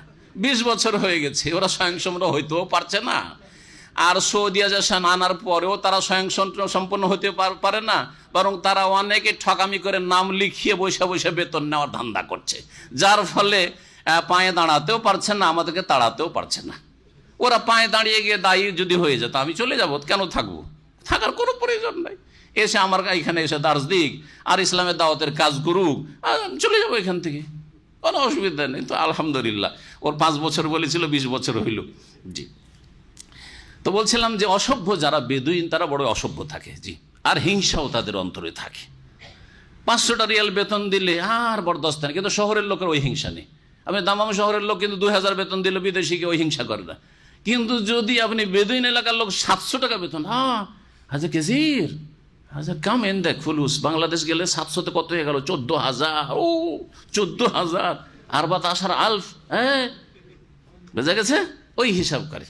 আল্লাহ পাক রব্বুল আলামিন বলছেন যে কিছু বেদুইন ভালো মানুষও আছে, ওয়ামিনাল আরাব মান ইউমিনু বিল্লাহি ওয়াল ইয়াউমিল আখির, আর কিছু বেদুইন এমন আছে যারা আল্লাহর প্রতি বিশ্বাস রাখে, ওয়াল ইয়াউমিল আখির, পরকালেও বিশ্বাস রাখে, ওয়া ইয়াত্তাখিযু মা ইউনফিকু কুরবাতিন ইনদাল্লাহি ওয়া সালাওয়াতির রাসূল, আর যা কিছু তারা ব্যয় করে, খরচ করে, সাদকা দান খেরাত করে, তা আল্লাহর সান্নিধ্য লাভের উপায় মনে করে, আর রাসূলুল্লাহ সাল্লাল্লাহু আলাইহি ওয়াসাল্লামের দোয়া পাওয়ার বা দোয়া নেওয়ার উপায় মনে করে, যে দান খেরাত করে আল্লাহ পাক রব্বুল আলামিনের সান্নিধ্য লাভ করব, নৈকট্য লাভ করব, আর রাসূলুল্লাহ সাল্লাল্লাহু আলাইহি ওয়াসাল্লামের নেক দোয়া হাসিল করব। কারণ নবী করিম সাল্লাল্লাহু আলাইহি সাল্লামকে আল্লাহ পাক হুকুম করেছেন, যারা সাদকা দেবে, যারা দান খেরাত করবে, যারা যাকাত দেবে, তাদেরকে তুমি কি করো? দোয়া দাও। সামনে ওই আয়াতটি আসছে, আলা শুনে রাখো, ইন্নাহা কুরবাতুল লাহুম, নিঃসন্দেহে এটি, মানে তাদের এই নিষ্ঠার সাথে, ইখলাসের সাথে দান খেরাত করা তাদের জন্য আল্লাহর নৈকট্যের উপায়, আল্লাহর সান্নিধ্য লাভের উপায়। সাইয়ুদখিলুহুমুল্লাহু ফি রাহমাতিহি, সুতরাং আল্লাহ রাব্বুল আলামিন অচিরেই তাদেরকে নিজ রহমতে প্রবিষ্ট করবেন, আল্লাহ তার নিজ রহমতে দাখিল করবেন। ইন্নাল্লাহ গফুরুর রহিম, নিঃসন্দেহে আল্লাহ পাক রব্বুল বড় মার্জনাকারী আর বড় দয়াবান। والسابقون الأولون من المهاجرين والأنصار والذين اتبعهم بإحسان رضي الله عنهم ورضوا عنه وأعد لهم جنات تجري تحتها الأنهار خالدين فيها أبدا ذلك الفوز العظيم। এই আয়াতে মুহাজিরিন আনসারদের প্রশংসা আল্লাহ পাক করেছেন। এই আয়াতে আল্লাহ পাক মুহাজিরিন আনসারকে সার্টিফিকেট দিয়েছেন, উত্তম সার্টিফিকেট। এই সার্টিফিকেটকে কেউ যদি অস্বীকার করে, অমান্য করে, তাহলে কোরআনের এই আয়াতকে অস্বীকার করলো। আর কোরআনের আয়াতকে কেউ যদি অস্বীকার করে, তাহলে মুসলিম থাকে না, কি হয় তার নাম? জি হ্যাঁ, তার নাম মুসলিম থাকে না। জি, ভালো করে শুনে রাখেন। এখন আসেন, আল্লাহ পাক বলছেন ওয়াসাবিকুনাল আউয়ালুনা মিনাল মুহাজিরিন ওয়াল আনসার, মুহাজির এবং আনসারদের মধ্য থেকে প্রথম সারির যারা অগ্রণী, আস-সাবিকুন অগ্রণী যারা, আর আউয়ালুন মানে প্রথম সারির, মিনাল মুহাজিরিন মুহাজিরিনদের মধ্য থেকে মানে আগে ভাগেই যারা ইসলাম গ্রহণ করেছে প্রথম দিকেই, নবী সাল্লাল্লাহু আলাইহি ওয়াসাল্লাম যখন ইসলামের দাওয়াত নিয়ে এসেছেন মক্কাতুল মুকাররমায়, আর আনসারদের মধ্য থেকে যারা আগেই প্রথম দিকে ইসলাম গ্রহণ করেছে বিলম্ব না করে, নবী সাল্লাল্লাহু আলাইহি ওয়াসাল্লাম হিজরতের আগেই বায়াতে আকাবা উলাতে বায়াতে আকাবা সানিয়াতে, অথবা নবী সাল্লাল্লাহু আলাইহি ওয়াসাল্লাম হিজরতের সাথে সাথেই প্রথম দ্বিতীয় হিজরিতেই বিলম্ব না করে ওই সময়গুলিতে যারা ইসলাম গ্রহণ করে নিয়েছে, বিশেষ করে তাদের আল্লাহ পাক প্রশংসা করছেন। জি, ওয়াল্লাযীনা তাবাউ বিইহসানিন, আর যারা তাদের অনুসারী হয়েছে নিষ্ঠার সাথে, তাদের অনুসারী হয়েছে মানে পরবর্তীতে তারা ইসলাম গ্রহণ করেছে নবী সাল্লাল্লাহু আলাইহি ওয়াসাল্লামের জীবদ্দশায়, হয়তো ইসলামে বিলম্ব হয়েছে পঞ্চম হিজরিতে, ষষ্ঠ হিজরিতে, অষ্টম হিজরিতে মক্কা বিজয়ের পরে, নবী সাল্লাল্লাহু আলাইহি ওয়াসাল্লামের ইন্তেকালের পূর্বে তারাও সাহাবী, ঠিক না, তারাও এতে শামিল। এবং তার সাথে সাথে অনুসারী নবী সাল্লাল্লাহু আলাইহি সাল্লামের সাহাবায়ে কেরামদেরকে যারা পেয়েছেন তাদেরকে কি বলা হয়? তাবেঈন। তারাও এবং তাবেঈনদেরকে যারা পেয়েছেন নিষ্ঠার সাথে, ইখলাসের সাথে, হ্যাঁ, তারা হচ্ছে তাবা তাবেঈন। এমনকি কিয়ামত পর্যন্ত যারা এই পথের পথিক হবে সকলকে আল্লাহ এই আয়াতে শামিল করেছেন, কিন্তু একটা শর্তের সাথে। সে শর্তটি কি আছে? ওয়াল্লাযীনা তাবাউহুম, যারা সাহাবায়ে কেরাম মুহাজিরিন আনসারদের অনুসারী হবে, বিইহসানিন মানে বিইখলাসিন, নিষ্ঠার সাথে, সদ্ব্যবহারের সাথে, সদাচরণের সাথে, ইহসানের সাথে। ইহসানের সাথে। ইহসানের বিপরীত কি হয়?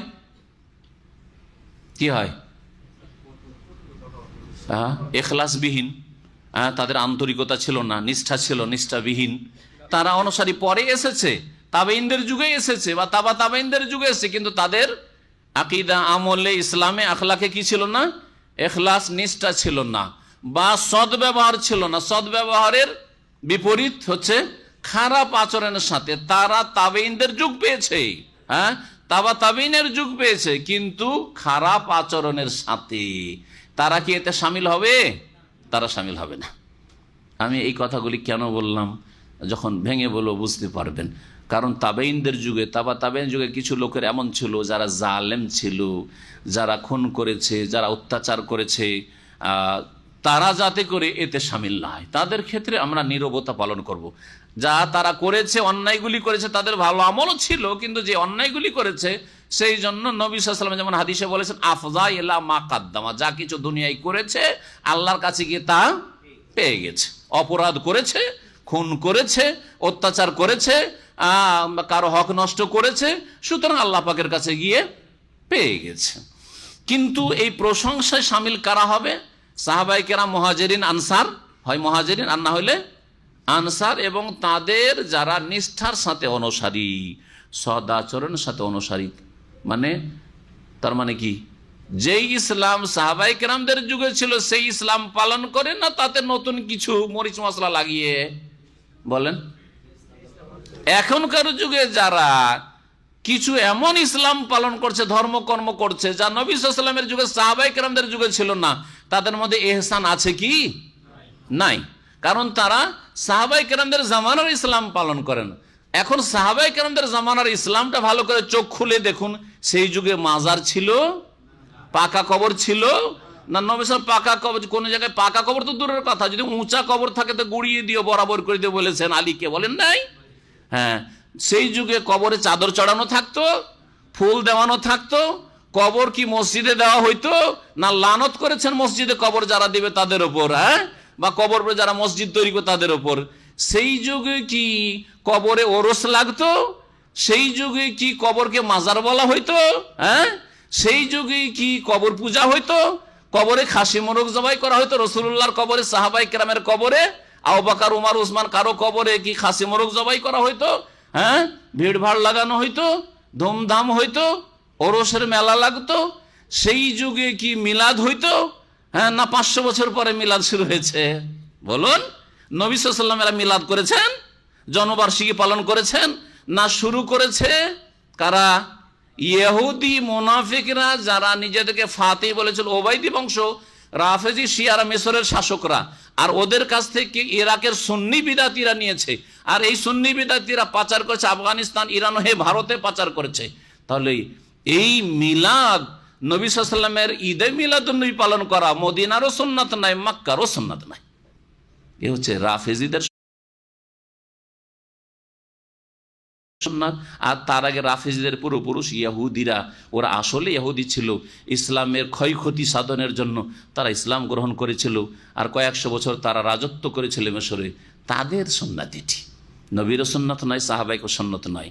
তাহলে বুঝেন যে এই দোয়াতে যে রাদিয়াল্লাহু আনহুম, আল্লাহ তাদের উপর রাজি, এবং ওয়ারাজওয়ান, তারাও আল্লাহর উপর রাজি হয়ে যাবে, এতে কি মিলাদিরা শামিল হতে পারবে? মাজারের খাদেমরা শামিল হতে পারবে? ওরসে বিশ্বাসীরা শামিল হতে পারবে? যারা মাজারের হেফাজত করছে, কবরকে ভাঙতে চায় না, কবরকে কাঁচা কবরে পরিণত করতে চায় না, কবর পূজাকে জিন্দা করে রেখেছে, তারা কি শামিল হতে পারবে? কখনো শামিল হতে পারবে না, কখনো শামিল হতে পারবে না। এরা সাহাবায়ে কেরাম তরিকার বিপরীত তরিকাতে চলেছে, অন্য রাস্তায় চলে গেছে। আল্লাহ পাক যেন বুঝার তৌফিক দান করেন। মুহাজিরিন যারা মক্কা থেকে হিজরত করে এসেছিলেন, আর আনসার যারা মদিনার লোক, নবী করিম সাল্লাল্লাহু আলাইহি সাল্লামের সাহায্য করেছিলেন, তাদেরকে আনসার বলা হয়। ওয়াসাবিকুনাল আউয়ালুনা মিনাল মুহাজিরিন ওয়াল আনসার, মুহাজিরিন আনসারদের মধ্য থেকে প্রথম সারি যারা অগ্রণী, ওয়াল্লাযিনা তাবাউ, আর যারা তাদের অনুসারী হয়েছে, বিইহসানে, নিষ্ঠার সাথে, সদাচরণের সাথে, রাদিয়াল্লাহু আনহুম, আল্লাহ তাদের উপর সন্তুষ্ট হয়ে গেছেন নিশ্চিত। অতীতকাল কেন বলা হয়েছে? কারণ আল্লাহ সন্তুষ্ট হয়ে গেছেন এবং হয়ে যাবেন, কিয়ামতের দিনও সন্তুষ্টি প্রকাশ করে আল্লাহ, আমি এদের উপর রাজি, এই সাহাবীদের, নবীর সাহাবীদের উপর। ওয়ারাজু আনহু, এবং আল্লাহর কাছে তারা আল্লাহর অশেষ নিয়ামত পেয়ে তারাও রাজি হয়ে গেছে, সন্তুষ্ট হয়ে গেছে। ওয়া আ'আদ্দা লাহুম জান্নাত, তাদের জন্য আল্লাহ পাক বহু জান্নাত তৈরি করে রেখেছেন, তাজরি তাহতাহাল আনহার, যার নিম্ন দেশ দিয়ে নহর সমূহ প্রবাহিত রয়েছে, খালিদিনা ফিহা আবাদা, সেখানে তারা চিরকাল বসবাস করবে। ফৌজুল আজিম, আর এটি হচ্ছে মহা সাফল্য। জি, এখন একটি কথা যে বললাম, এহসানের শর্ত আল্লাহ লাগিয়েছেন যারা সাহাবায়ে কেরামদের পর, তাহলে সাহাবায়ে কেরাম সবাই মুহসিনিন। কি বলবো আমরা? সাহাবায়ে কেরাম সকলে কি মুহসিনিন, মানে নিষ্ঠাবান। তাদের সকলের মধ্যে এহসান ছিল, সকলে নিষ্ঠাবান ছিলেন, সকলে সদাচরণ করেছেন আল্লাহর সাথে, আল্লাহ রাসূলের সাথে, আর সাথী সঙ্গীদের সাথে। বোঝা গেছে? বাকি কথা হলো তাবেঈনদের যুগে অল্প স্বল্প কিছু আগাছা ছিল যাদের মধ্যে এহসান ছিল না, যারা খারাপ আচরণ করেছে, তাদের ক্ষেত্রে আমরা রাদিয়াল্লাহু আনহুম ওয়া রাযু আনহু বলবো না। সুতরাং ইয়াজিদের দ্বারা কিছু জুলম অত্যাচার হয়েছে, বলবো না যে ইয়াজিদ রাদিয়াল্লাহু আনহু, আমরা কি বলবো না? ইয়াজিদ রাদিয়াল্লাহু আনহু বলবো না, আর লানত করব না। যারা লানত অভিশাপ করে তারাও গোমরাহ, একদিকে গোমরাহ, আর যারা রাদিয়াল্লাহু আনহু বলে বা রাহিমাহুল্লাহ বলে তারাও ভুল করে, তারাও এই ক্ষেত্রে ভুল করে। যদিও ফাঁসে গুনাহগার মুসলিমকে দোয়া দেওয়া জায়েজ, এই ক্ষেত্রে ভুল না, জায়েজের ক্ষেত্রে ভুল করেন না, কিন্তু এতে মানুষের যেহেতু অ্যালার্জি রয়েছে, এই ক্ষেত্রে হিকমত হচ্ছে এই সব দোয়া দেওয়া থেকে বেঁচে থাকা। আপনি বদদোয়াও দিয়েন না, আর নেক দোয়াও দিয়েন না, আপনি চুপ থাকেন যে ওরা মারা গেছে ভালো আমল নিয়ে, খারাপ আমল নিয়ে, ওদের কি হবে আল্লাহ ভালো জানেন, আল্লাহর উপর ছেড়ে দেন। যথেষ্ট নয় কি? যথেষ্ট নয়? শেষ পরিমাণে জান্নাতে যাবে, কিন্তু আল্লাহ পাক অবশ্যই জালেমের বিচার করবেন। জালেমের কাছ থেকে আল্লাহ পাক নেকি কেটে মজলুমকে অবশ্যই দেবেন। তারপরে সাজা শাস্তি যা হওয়ার হয়ে, যদি কবরে হয়ে যায় তো হয়ে গেছে, দুনিয়ায় হয়তো হয়ে গেছে, আর তারপরে যদি না হয়ে থাকে তো জাহান্নামে কিছু হবে, তারপরে যাবে। কিন্তু এইভাবে, আর ওর চাইতে বড় জুলম করেছে ইবনে জিয়াদ, সরাসরি যে ইবনে জিয়াদ জালেম, হোসেন রাদিয়াল্লাহু তাআলা কারবালার মাঠে শহীদ করেছে, সেও তো তাবেই ছিল, মানে তাবেইর যুগের লোক ছিল, এই অর্থে তাবেই ছিল। কিন্তু তাকেও বলবেন যে ইবনে জিয়াদ রাহিমাহুল্লাহ বলবেন?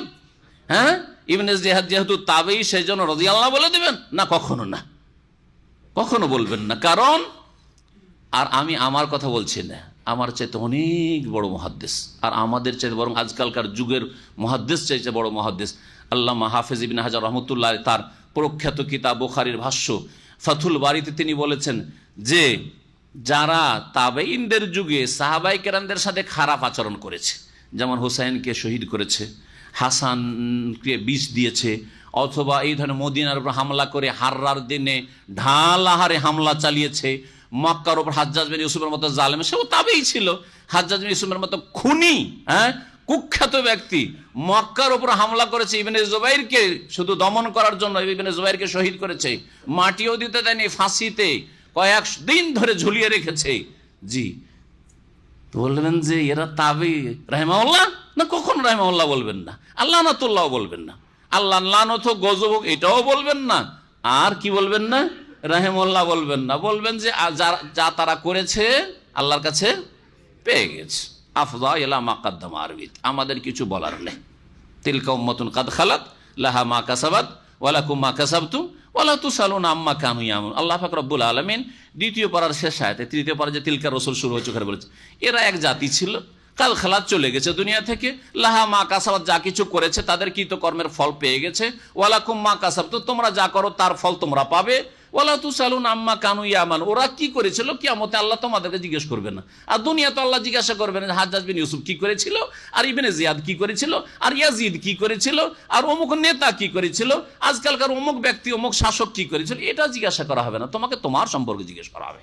নিজের চরখায় তেল দাও। সুতরাং ওদের সম্পর্কে লানত করারও প্রয়োজন নেই, কারণ এরা জাতিতে মুসলিম ছিল, তাদের ভালো কিছু কাজও ছিল, কিন্তু তাদের পাপও ছিল। সুতরাং আল্লাহর কাছে যা পাওয়ার তারা ভালো মন্দ পেয়ে গেছে। এটা হচ্ছে মধ্যম পন্থা। ইবনে হাজার রহমতুল্লাহ বলছেন যে এরা ইত্তাবাউ মানে তাবেই, কিন্তু বিল এহসান না, বে এহসান না, বরং বিল ইসাআতি, খারাপ আচরণের সাথে তারা তাবেই হয়েছে। লাইসা বিল এহসান, তাদের মধ্যে এহসান ছিল না, সদ্ব্যবহার ছিল না, খারাপ আচরণটা করেছে। সুতরাং তারা এই দোয়াতে হক রাখে না, রাদিয়াল্লাহু আনহুম ওয়া রাদু আনহুতে হক রাখে না।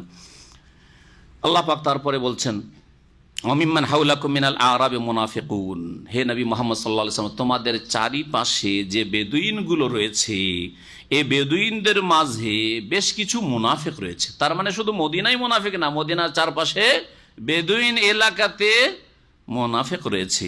ওয়ামিন আহলিল মাদিনাতে মারাদু আলান নিফাক, আর মদিনাবাসীদের মধ্যেও কিছু মুনাফিক রয়েছে, এরা মারাদু আলান নিফাক, মুনাফিকি কপটতায় এরা হচ্ছে অটল বা অনড়।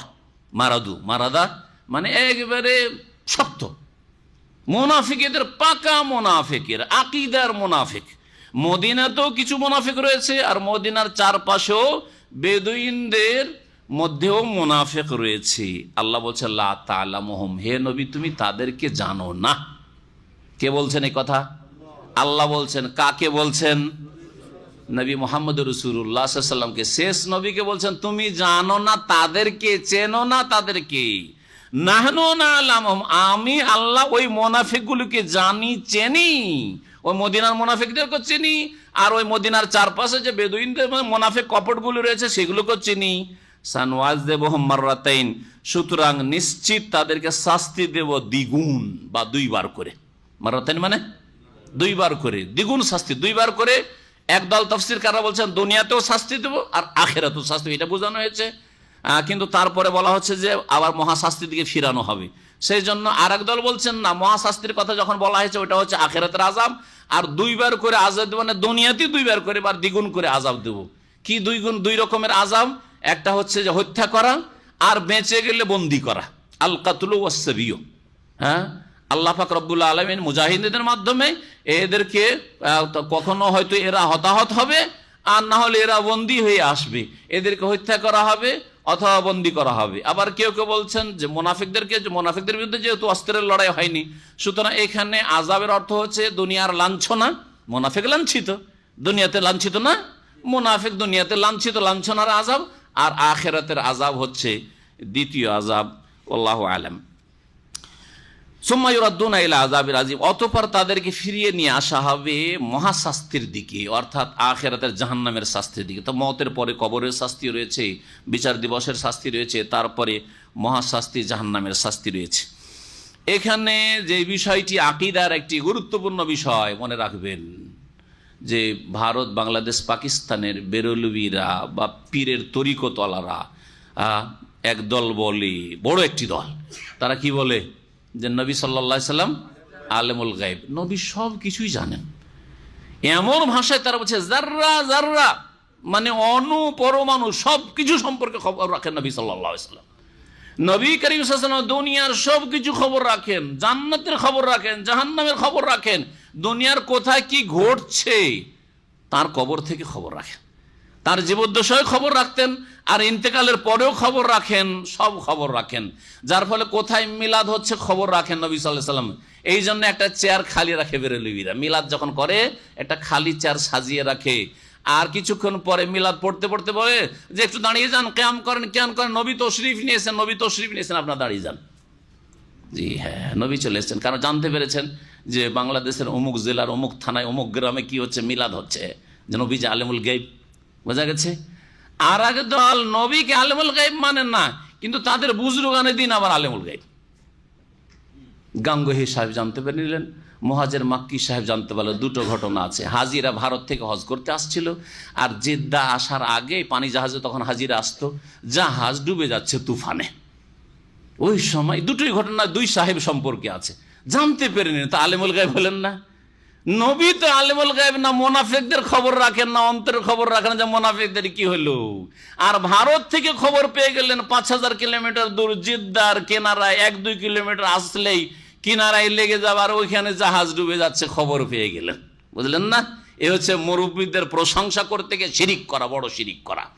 আর তারপরে বসে থাকতে আর কি পারেন, যখন জানতে পারেন আলেমুল গায়ব যখন হয়ে গেলেন, বসে থাকলেন, দৌড় দিয়ে এমন একবারে বাতাসের আগে দৌড় দিয়ে আসলেন, ডুবার আগে এসে দিলেন একটা ধাক্কা এরকম করে। হ্যাঁ, আর গায়ে যে কত জোর ছিল, মাশাআল্লাহ, খোদাই কুয়াত ছিল, কারণ এরা তো খোদা হয়ে যায়, তাই না? এরা বলেছে না যে এরা ফানাফিল্লাহ হওয়ার পরে খোদা, যিনি খোদা তিনি ওরা হয়ে যান, এটা সুফিদের আকীদা। তো যেহেতু খোদাই শক্তি পেয়ে গেছে, তো খোদাই শক্তি দিয়ে ওখান থেকে কোন বলতো, আবার ধাক্কা দেওয়ার কি দরকার রে বাবা? হ্যাঁ, ওখান থেকে কোন বলতো, ভারত থেকে, এই কোন যা কিনারাতে লাগ। হ্যাঁ, যেমন আল্লাহ বললেন কুলনা ইয়া নারু কুনি বারদান, ঠান্ডা হয়ে যা। আল্লাহ আরশ আজিম থেকে বলছে ঠান্ডা হয়ে যা, ঠান্ডা হয়ে গেল ইব্রাহিমের আগুন। তো ভারত থেকে কথা বলতে পারলো না, খোদাই শক্তি পেয়েছে। তো যাই হোক, ধাক্কা যখন দিল, দিয়ে একেবারে কিনারাতে সহি সালামত জাহাজ লেগে গেল, হাজিরা বেঁচে গেল। মুরিদানরা তো হাত পা টিপে খেদমত করে, তো হাজি এমদাদুল্লাহ মুহাজির মাক্কির হাত পা টিপতে গিয়ে গায়ে একটু তেল মালিশ করতে গিয়ে দেখি যে এখানে ছাল উঠে আছে, এটা পার্শ্ব দেশে এখানে ছাল উঠে আছে। সত্য কিসা তাদের কিতাবে আছে, যদি কিতাব থেকে পড়ে শুনতে চান তো পড়ে শোনাবো, কিন্তু ওই সব কিচ্ছা আপনারা পড়ে নেবেন, যদি কারো সন্দেহ হয় তাহলে আসবে। তো যাই হোক, পাতা নম্বর দিয়ে আমি যখন ওর উপরে স্পেশাল বয়ান করেছি, তখন পাতা নম্বর দিয়ে বয়ান করেছি। मुरीद बोलছে हजरत आप तो घर से निकले ही नहीं, कैसे यहाँ पर कैसे हो गए, कहाँ पर चोट लग गई, কোথায় ব্যথা পেয়ে গেলেন, আপনি বাড়ি থেকে বাসা থেকে বেরো হননি, আপনি এখানে আছেন, মোরাকাবা করছেন, ইবাদতবন্দি করছেন, কোথায় ছাল উঠে গেল? আর বলিও না, আর বলিও না, না বলা যাবে না, না বলতে হবে কোথায় এই ছাল উঠলো আপনার, কিভাবে কি হলো আপনার বলতে হবে। আর বলিও না, একটা জাহাজ এরকম হাজিতে ডুবে যাচ্ছিল, বোম্বাই থেকে ছেড়েছে জাহাজটা, আর এসে জিদ্দা পৌঁছিবে তার আগেই ডুবে যাচ্ছিল। তো আমি কাশফের মাধ্যমে জেনে নিলাম, হ্যাঁ, এই গায়েব অদৃশ্য যখন খুলে গেল, জানতে পারলো, আর থাকতে পারলো না, ভারতে লাফ দিয়ে এসে একবারে মুহূর্তের মধ্যে, সেকেন্ডের মধ্যে এসে একটা ধাক্কা দিয়ে জাহাজটাকে বাঁচিয়ে দিলাম, আর জাহাজের যাত্রীদেরকে বাঁচিয়ে দিলাম, কিন্তু নিজেকে বাঁচাতে পারলাম না। বুঝলেন না, নিজেকে বাঁচাতে না, ছাল উড়ে গেল। এই হলো অবস্থা ওলিদের, এ হলো অবস্থা। এগুলো শিরকি কথা নয়, কোরআন বিরোধী কথা নয়। আল্লাহ বলছেন মোনাফে নবী, মোনাফেকদেরকে তুমি জানো না, আমি জানি। আর এরা বলছে আমরা খবর রাখি কোথায় জাহাজ ডুবছে, আর কোথায় ইবনে বতুতা বনে জঙ্গলে হারিয়ে গেল আসামের, সেই জন্য শাহজালাল লোক পাঠিয়ে দিল, যা উঠিয়ে নিয়ে আয়। ইবনে বতুতা মরক্কো থেকে এসছে, আর এই এর আসামের জঙ্গলে যে হারিয়ে যাচ্ছে, তো কুড়িয়ে নিয়ে উঠিয়ে নিয়ে আয়। এটা শিরকি কথা নয়, এ শিরকি কথা বাংলাদেশের পত্রিকাতে আছে, বক্তাতে, সবচেয়ে বড় বক্তা যে তার বক্তব্য আছে। মদিনা ইউনিভার্সিটি যখন পড়ি তখন আমাকে চেক করার জন্য দায়িত্ব দিল ওই বড় বক্তার, তো বক্তব্যগুলি শুনে চেক করলাম, তার এই কিসসা। বোঝা গেছে শিরকি আকীদা নয়। ইবনে বতুতা যদি মরক্কো থেকে এসে যদি আসামের জঙ্গলে হারিয়ে থাকে, তো শাহজালাল কি করে জানতে পারলো? হ্যাঁ, কোন টেলিফোন আর মোবাইলের যুগ ছিল যে বন জঙ্গল থেকে মোবাইল করছে যে বাবা গো শাহজালাল আমি তো হারিয়ে গেছি এখানে, কি করে জানতে পারলো? আলেমুল গায়ব। হ্যাঁ, কারণ ওই তো হুলুলের মাধ্যমে আল্লাহ হয়ে গেছে, ফানাফিল্লাহ আল্লাহ হয়েছে, খোদাই শক্তিতে সব জানছে, সব খোদাই শক্তি, এগুলি এসব শিরকি কুফরি কথা। আল্লাহ পাক যেন হেদায়েত দান করেন। তো আল্লাহ পাক রব্বুল আলামিন বলছেন, নবী এই মুনাফিকরা এত অনড় মুনাফিক, তারপরেও তাদেরকে তুমি জানো না, নাহানু আলাম, আমি জানি তাদেরকে দ্বিগুণ শাস্তি দেব। আল্লাহ পাক তারপরে আয়াতে বলছেন, ওয়া আখারুন আতারাফু বিযুনুবিহিম খালাতু আমালান সালিহা ওয়া আখারা সাইয়্যান আসাল্লাহু আন ইয়াতুবা আলাইহিম ইন্নাল্লাহা গফুরুর রহিম। আর কিছু লোকেরা রয়েছে, এই একটি আয়াত দিয়ে আজকে তাফসীর শেষ করে দেব। আল্লাহ পাক বলছেন, আর কিছু লোকেরা রয়েছে এতারাফু বিযুনুবিহিম, যারা নিজের গুনাহ স্বীকার করেছে, নিজের গুনাহের জন্য অঙ্গীকার করেছে যে আমরা গুনাহ করেছি, ভুল করেছি। এতক্ষণ তাহলে কাদের আলোচনা হইল? যারা খাঁটি মুনাফিক, যারা আসলে যেত না, আর মিথ্যা কসম করে আর মিথ্যা অজুহাত পেশ করে নবীর কাছ থেকে অব্যাহতি চাইলো বা ওজোর পেশ করলো যে আমরা এই কারণে যেতে পারি, নবী সাল্লাল্লাহু আলাইহি ওয়াসাল্লাম ফিরে আসলে। আল্লাহ পাক ওদের কথা বললেন। আর নবী সাল্লাল্লাহু আলাইহি ওয়াসাল্লামকে আল্লাহ জানিয়ে দিলেন যে মদিনায় এইরকম মুনাফিকগুলি আছে, মদিনার চারপাশেও মুনাফিক আছে, তুমি সাবধান, আমি জানি তাদেরকে, তুমি জানো না। কিন্তু কিছু লোকের আছে যারা কিছু গুনাহও করেছে আর নেকিও করেছে। কি গুনাহ করেছে? তাবুকে যাওয়ার হুকুম হয়েছিল, আমভাবে যে কোনো মুসলিম মদিনার তাবুকের উদ্দেশ্যে রওনা হবে জিহাদের জন্য, কিন্তু এরা যায়নি। এটা হলো তাদের গুনাহ। আর ভালো কাজ কি করেছে? এর আগে হয়তো অন্য অন্য জিহাদে শরিক হয়েছে, আর 5 ওয়াক্ত নামাজ পড়ে, তারা অন্য অন্য ইবাদতবন্দি করে, তাদের ইমানে সততা আছে, তারা অন্তর থেকে আল্লাহ এবং রসুলের প্রতি, পরকালের প্রতি ইমান নিয়ে এসেছে। এগুলো হচ্ছে তাদের নেক আমল। তো আল্লাহ পাক তাহলে মুসলিম সমাজের কিছু লোকেরা ছিল নবী সাল্লাল্লাহু আলাইহি ওয়াসাল্লামের ওই সময়ে, যারা অলসতায় যায়নি, গাফিলতিতে, এই যাচ্ছি, যাব কি যাব না, আর এদিকে খেজুর পেকেও আছে, আর এদিকে এত গরম, আচ্ছা ঠিক আছে ওরা তো বেরিয়ে গেল, আমরা পিছনে পিছনে একটু গিয়ে একটু দ্রুত গিয়ে ওদের সাথ ধরে নেবো, এরকম ভাবে থেকে গেছিল না। এক কথায় অলসতা। তাহলে বোঝা গেল যে অপরাধ, একটি কাজ করে অপরাধ 2 রকমের হয়। একটা অপরাধ হচ্ছে অলসতা বশত ওই কাজটি করেননি, অত কাজটা ফরজ ছিল। আর একটা হচ্ছে যে অবজ্ঞা করে, অমান্য করে, পারবো না আমি করতে। দুটো অপরাধ একই রকম। বেনামাজি, 2 রকম বেনামাজি আছে কিনা? এক বেনামাজি আছে, আমি নামাজ পড়বো না, পারবো না নামাজ পড়তে, আপনার কাজ আপনি করেন। বাপকেও বলে দিচ্ছে সাবালক ছেলে, তাই না? নিজের কাজ নিজে করেন, আমি আমার কবরে যাবো, আপনি আপনার কবরে যাবেন। অস্বীকার করলো না? অস্বীকারী এক অপরাধী। আর এক অপরাধী হচ্ছে যে নামাজ পড়বো, নামাজ পড়ছি, কিন্তু অলসতায় নামাজ পড়ে না, গাফিলতি, ঘুম চেপে যায়, অলসতা চেপে যায়, শয়তান এমনভাবে বিস্তার লাভ করেছে তার উপর। নামাজ পড়বো যদি বলেন, নামাজটা পড়ি না 5 ওয়াক্ত, তখন এই শ্রেণীর বেনামাজিরা কি বলে? হুজুর দোয়া করিয়ে, হুজুরের দোয়া দিব নামাজি হতে চায়, নিজের কর্ম করে নাই। ও নড়বেও না, চড়বেও না, হরকত করবে না, বরকত নিবে না, আর শুধু হুজুরের দোয়া চাই। মিথ্যুক। কিন্তু অস্বীকার করে, নামাজকে অস্বীকার করে, নামাজকে শ্রদ্ধা করে, নামাজিকেও শ্রদ্ধা করে, অলসতায় নামাজ পড়েন না। কাবিরা গুনাহ কিনা? কাবিরা গুনাহ। কিন্তু এ কাফের হবে কিনা ইখতিলাফ আছে।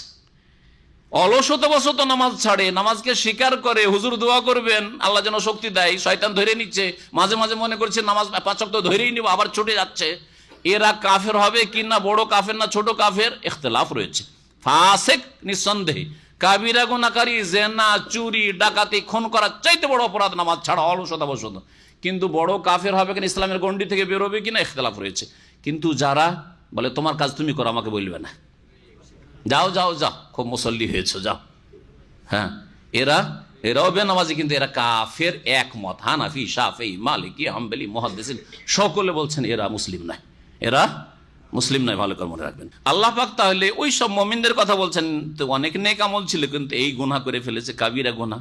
তখন জিহাদ ফরজ ছিল, নবীর হুকুম হয়েছে, যায়নি। ওয়া আখারুনা তারাফু বিযুনুবিহিম, আর কিছু লোকেরা রয়েছে যারা তাদের গুনাহ স্বীকার করেছে যে আমরা গুনাহ করেছি। খালাতু আমালান সালিহা, তারা নেক আমলকেও মিশিয়েছে।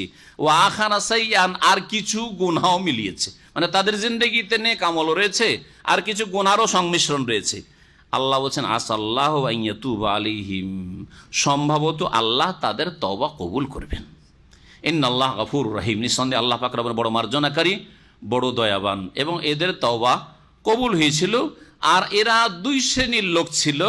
এই 2 শ্রেণীর লোকের কথা ইনশাআল্লাহ তাআলা আগামী দর্শগুলিতে হবে, যেগুলির এশা পরে দর্শ হবে। আজকে সূরায়ে তওবা শেষ করার উদ্দেশ্যে আজকে শেষ হবে না, আজকে একটা পর্ব এশা পরে হয়ে যাবে ঘণ্টাখানেক, আর আগামী সপ্তাহে ইনশাআল্লাহ তাআলা বাকিটা জুমার পরে হয়ে শেষ হয়ে যাবে। আর 2টো দর্শ বাকি আছে। ওই 2 শ্রেণীর লোকের কথা সময় শেষ হতে যাচ্ছে, 1-2 মিনিট বলে নি, আর ইনশাআল্লাহ তাআলা আবার বিস্তারিত রিপিট জুমার পরে হবে, যারা আপনার ইন্টারনেট থেকে শুনতে পারবেন। সেটা হচ্ছে যে সাহাবাই কেরাম যারা অলসতাবশত জেহাদে যাননি তাবুকের, তারা 2 রকম হয়ে গেছিলেন। একরকম ছিলেন যারা নিজে এসে বুঝতে পেরেছেন, অনুতপ্ত হয়েছে, ভুল করেছি। সুতরাং নিজেকে, আবু লুবাবা আনসারী তাদের প্রখ্যাত ব্যক্তি ছিলেন। আবু লুবাবা নিজেকে এবং তার সাথী সঙ্গীরা নিয়ে এসে মসজিদে নবীতে নিজেকে রশি নিয়ে এসে মসজিদে নবীর খুঁটির সাথে নিজেকে বেঁধে দিলেন, নিজে বেঁধে দিলেন, আর বললেন যতক্ষণ পর্যন্ত রাসূলুল্লাহ সাল্লাল্লাহু আলাইহি সাল্লাম আমার এই রশি খুলবে না ততক্ষণ আমি খুলবো না, মরে যাব, খুলবো না। যতক্ষণ আমার তওবা কবুল না হয়েছে আর রাসূলুল্লাহ আমার উপর রাজি না হয়েছে ততক্ষণ পর্যন্ত আমি এই খুঁটিতে আমাকে বেঁধে রাখবো। আল্লাহ তুমি মাফ করো। এইভাবে গুনাহ বুঝতে পারছি, বড় অপরাধ করেছি, তাবুকের যুদ্ধে যাইনি, রাসূলুল্লাহ সাল্লাল্লাহু আলাইহি ওয়াসাল্লাম রাজি হলে যখন খুলে দেবেন যে যাও তুই বাড়ি যাও, তখন যাবো, না হলে এরকম নিজেকে রাত দিন বেঁধেই রাখবো। ওদের তওবা তাড়াতাড়ি কবুল হয়ে গিয়েছিল, নিজেকে এনে স্যারেন্ডার করে দিয়েছেন। আর কিছু লোকেরা ছিলেন, তাদের প্রখ্যাত ব্যক্তি কাব বিন মালিক ছিলেন, 3 জন তারা ছিলেন, যাদের কথা আসবে আয়াতে ওয়ালা সালাসাতিল্লাযিনা খুল্লিফু। এখান থেকে ইনশাআল্লাহ তাআলা আগামী ইনশাআল্লাহ তাআলা তাফসীর হবে আগামী সপ্তাহে হয়তো। তো ওই 3 জন ব্যক্তির কথা আল্লাহ পাক 3 বলে, সালাসা বলে আল্লাহ পাক বলেছেন, উল্লেখ করেছেন। কাব বিন মালিক, আর হেলাল বিন উমাইয়া, আর মুরারা বিন রাবি। এই 3 জন লোক, এরা ওইভাবে নিজেকে নিয়ে এসে পেশ করেনি বা নিজেকে মসজিদে নবীতে এসে বাঁধেননি, কিন্তু তারাও অনুতপ্ত ছিলেন, লজ্জিত ছিলেন, আমাদের দ্বারা অন্যায় হয়ে গেছে। নবী করিম সাল্লাল্লাহু আলাইহি ওয়াসাল্লামের কাছে তারা মিথ্যা ওজর পেশ করেনি। আবার অনেকে মোনাফিকরা এসে ওদেরকে বলেছে তোমরাও তো যাওনি, দেখো আমরা মিথ্যা ওজর পেশ করে, নবী বলে যাও আমাদেরকে ছেড়ে দিচ্ছে।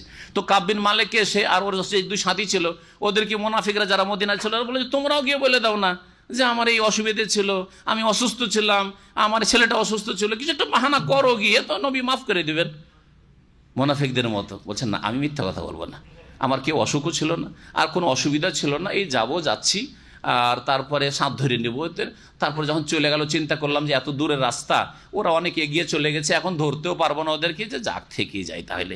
এভাবে থেকে গেছি, আল্লাহর ফয়সালার ইন্তজারে, আসমানের ওহীর ইন্তজারে আল্লাহর কাছে তওবা করছি, আল্লাহ যখন মাফ করবেন তখন।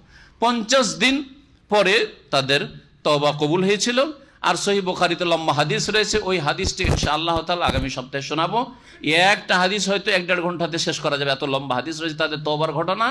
আর বয়কট, নবী সাল্লাল্লাহু আলাইহি ওয়াসাল্লাম বয়কট, মদিনার একটাই বয়কট, এক ঘরে করা বুঝেন তো, আমাদের দেশে করে না, কি বলে ওটাকে, এক ঘরে করা বা বন্ধ করা, যে গোটা সমাজে তাকে বয়কট করা, যে কেউ তার সাথে কথা বলবে না, কেউ তাকে সালাম দেবে না, কেউ তার সাথে দেওয়া নেওয়া করবে না, আদান প্রদান করবে না, কোনো কিছু নিবেও না ও দিবেও না, একবারে এক ঘরে করে দাও 50 দিন। নবী সাল্লাল্লাহু আলাইহি ওয়াসাল্লামের সুন্নত এই ক্ষেত্রে করেছিলেন তিনি।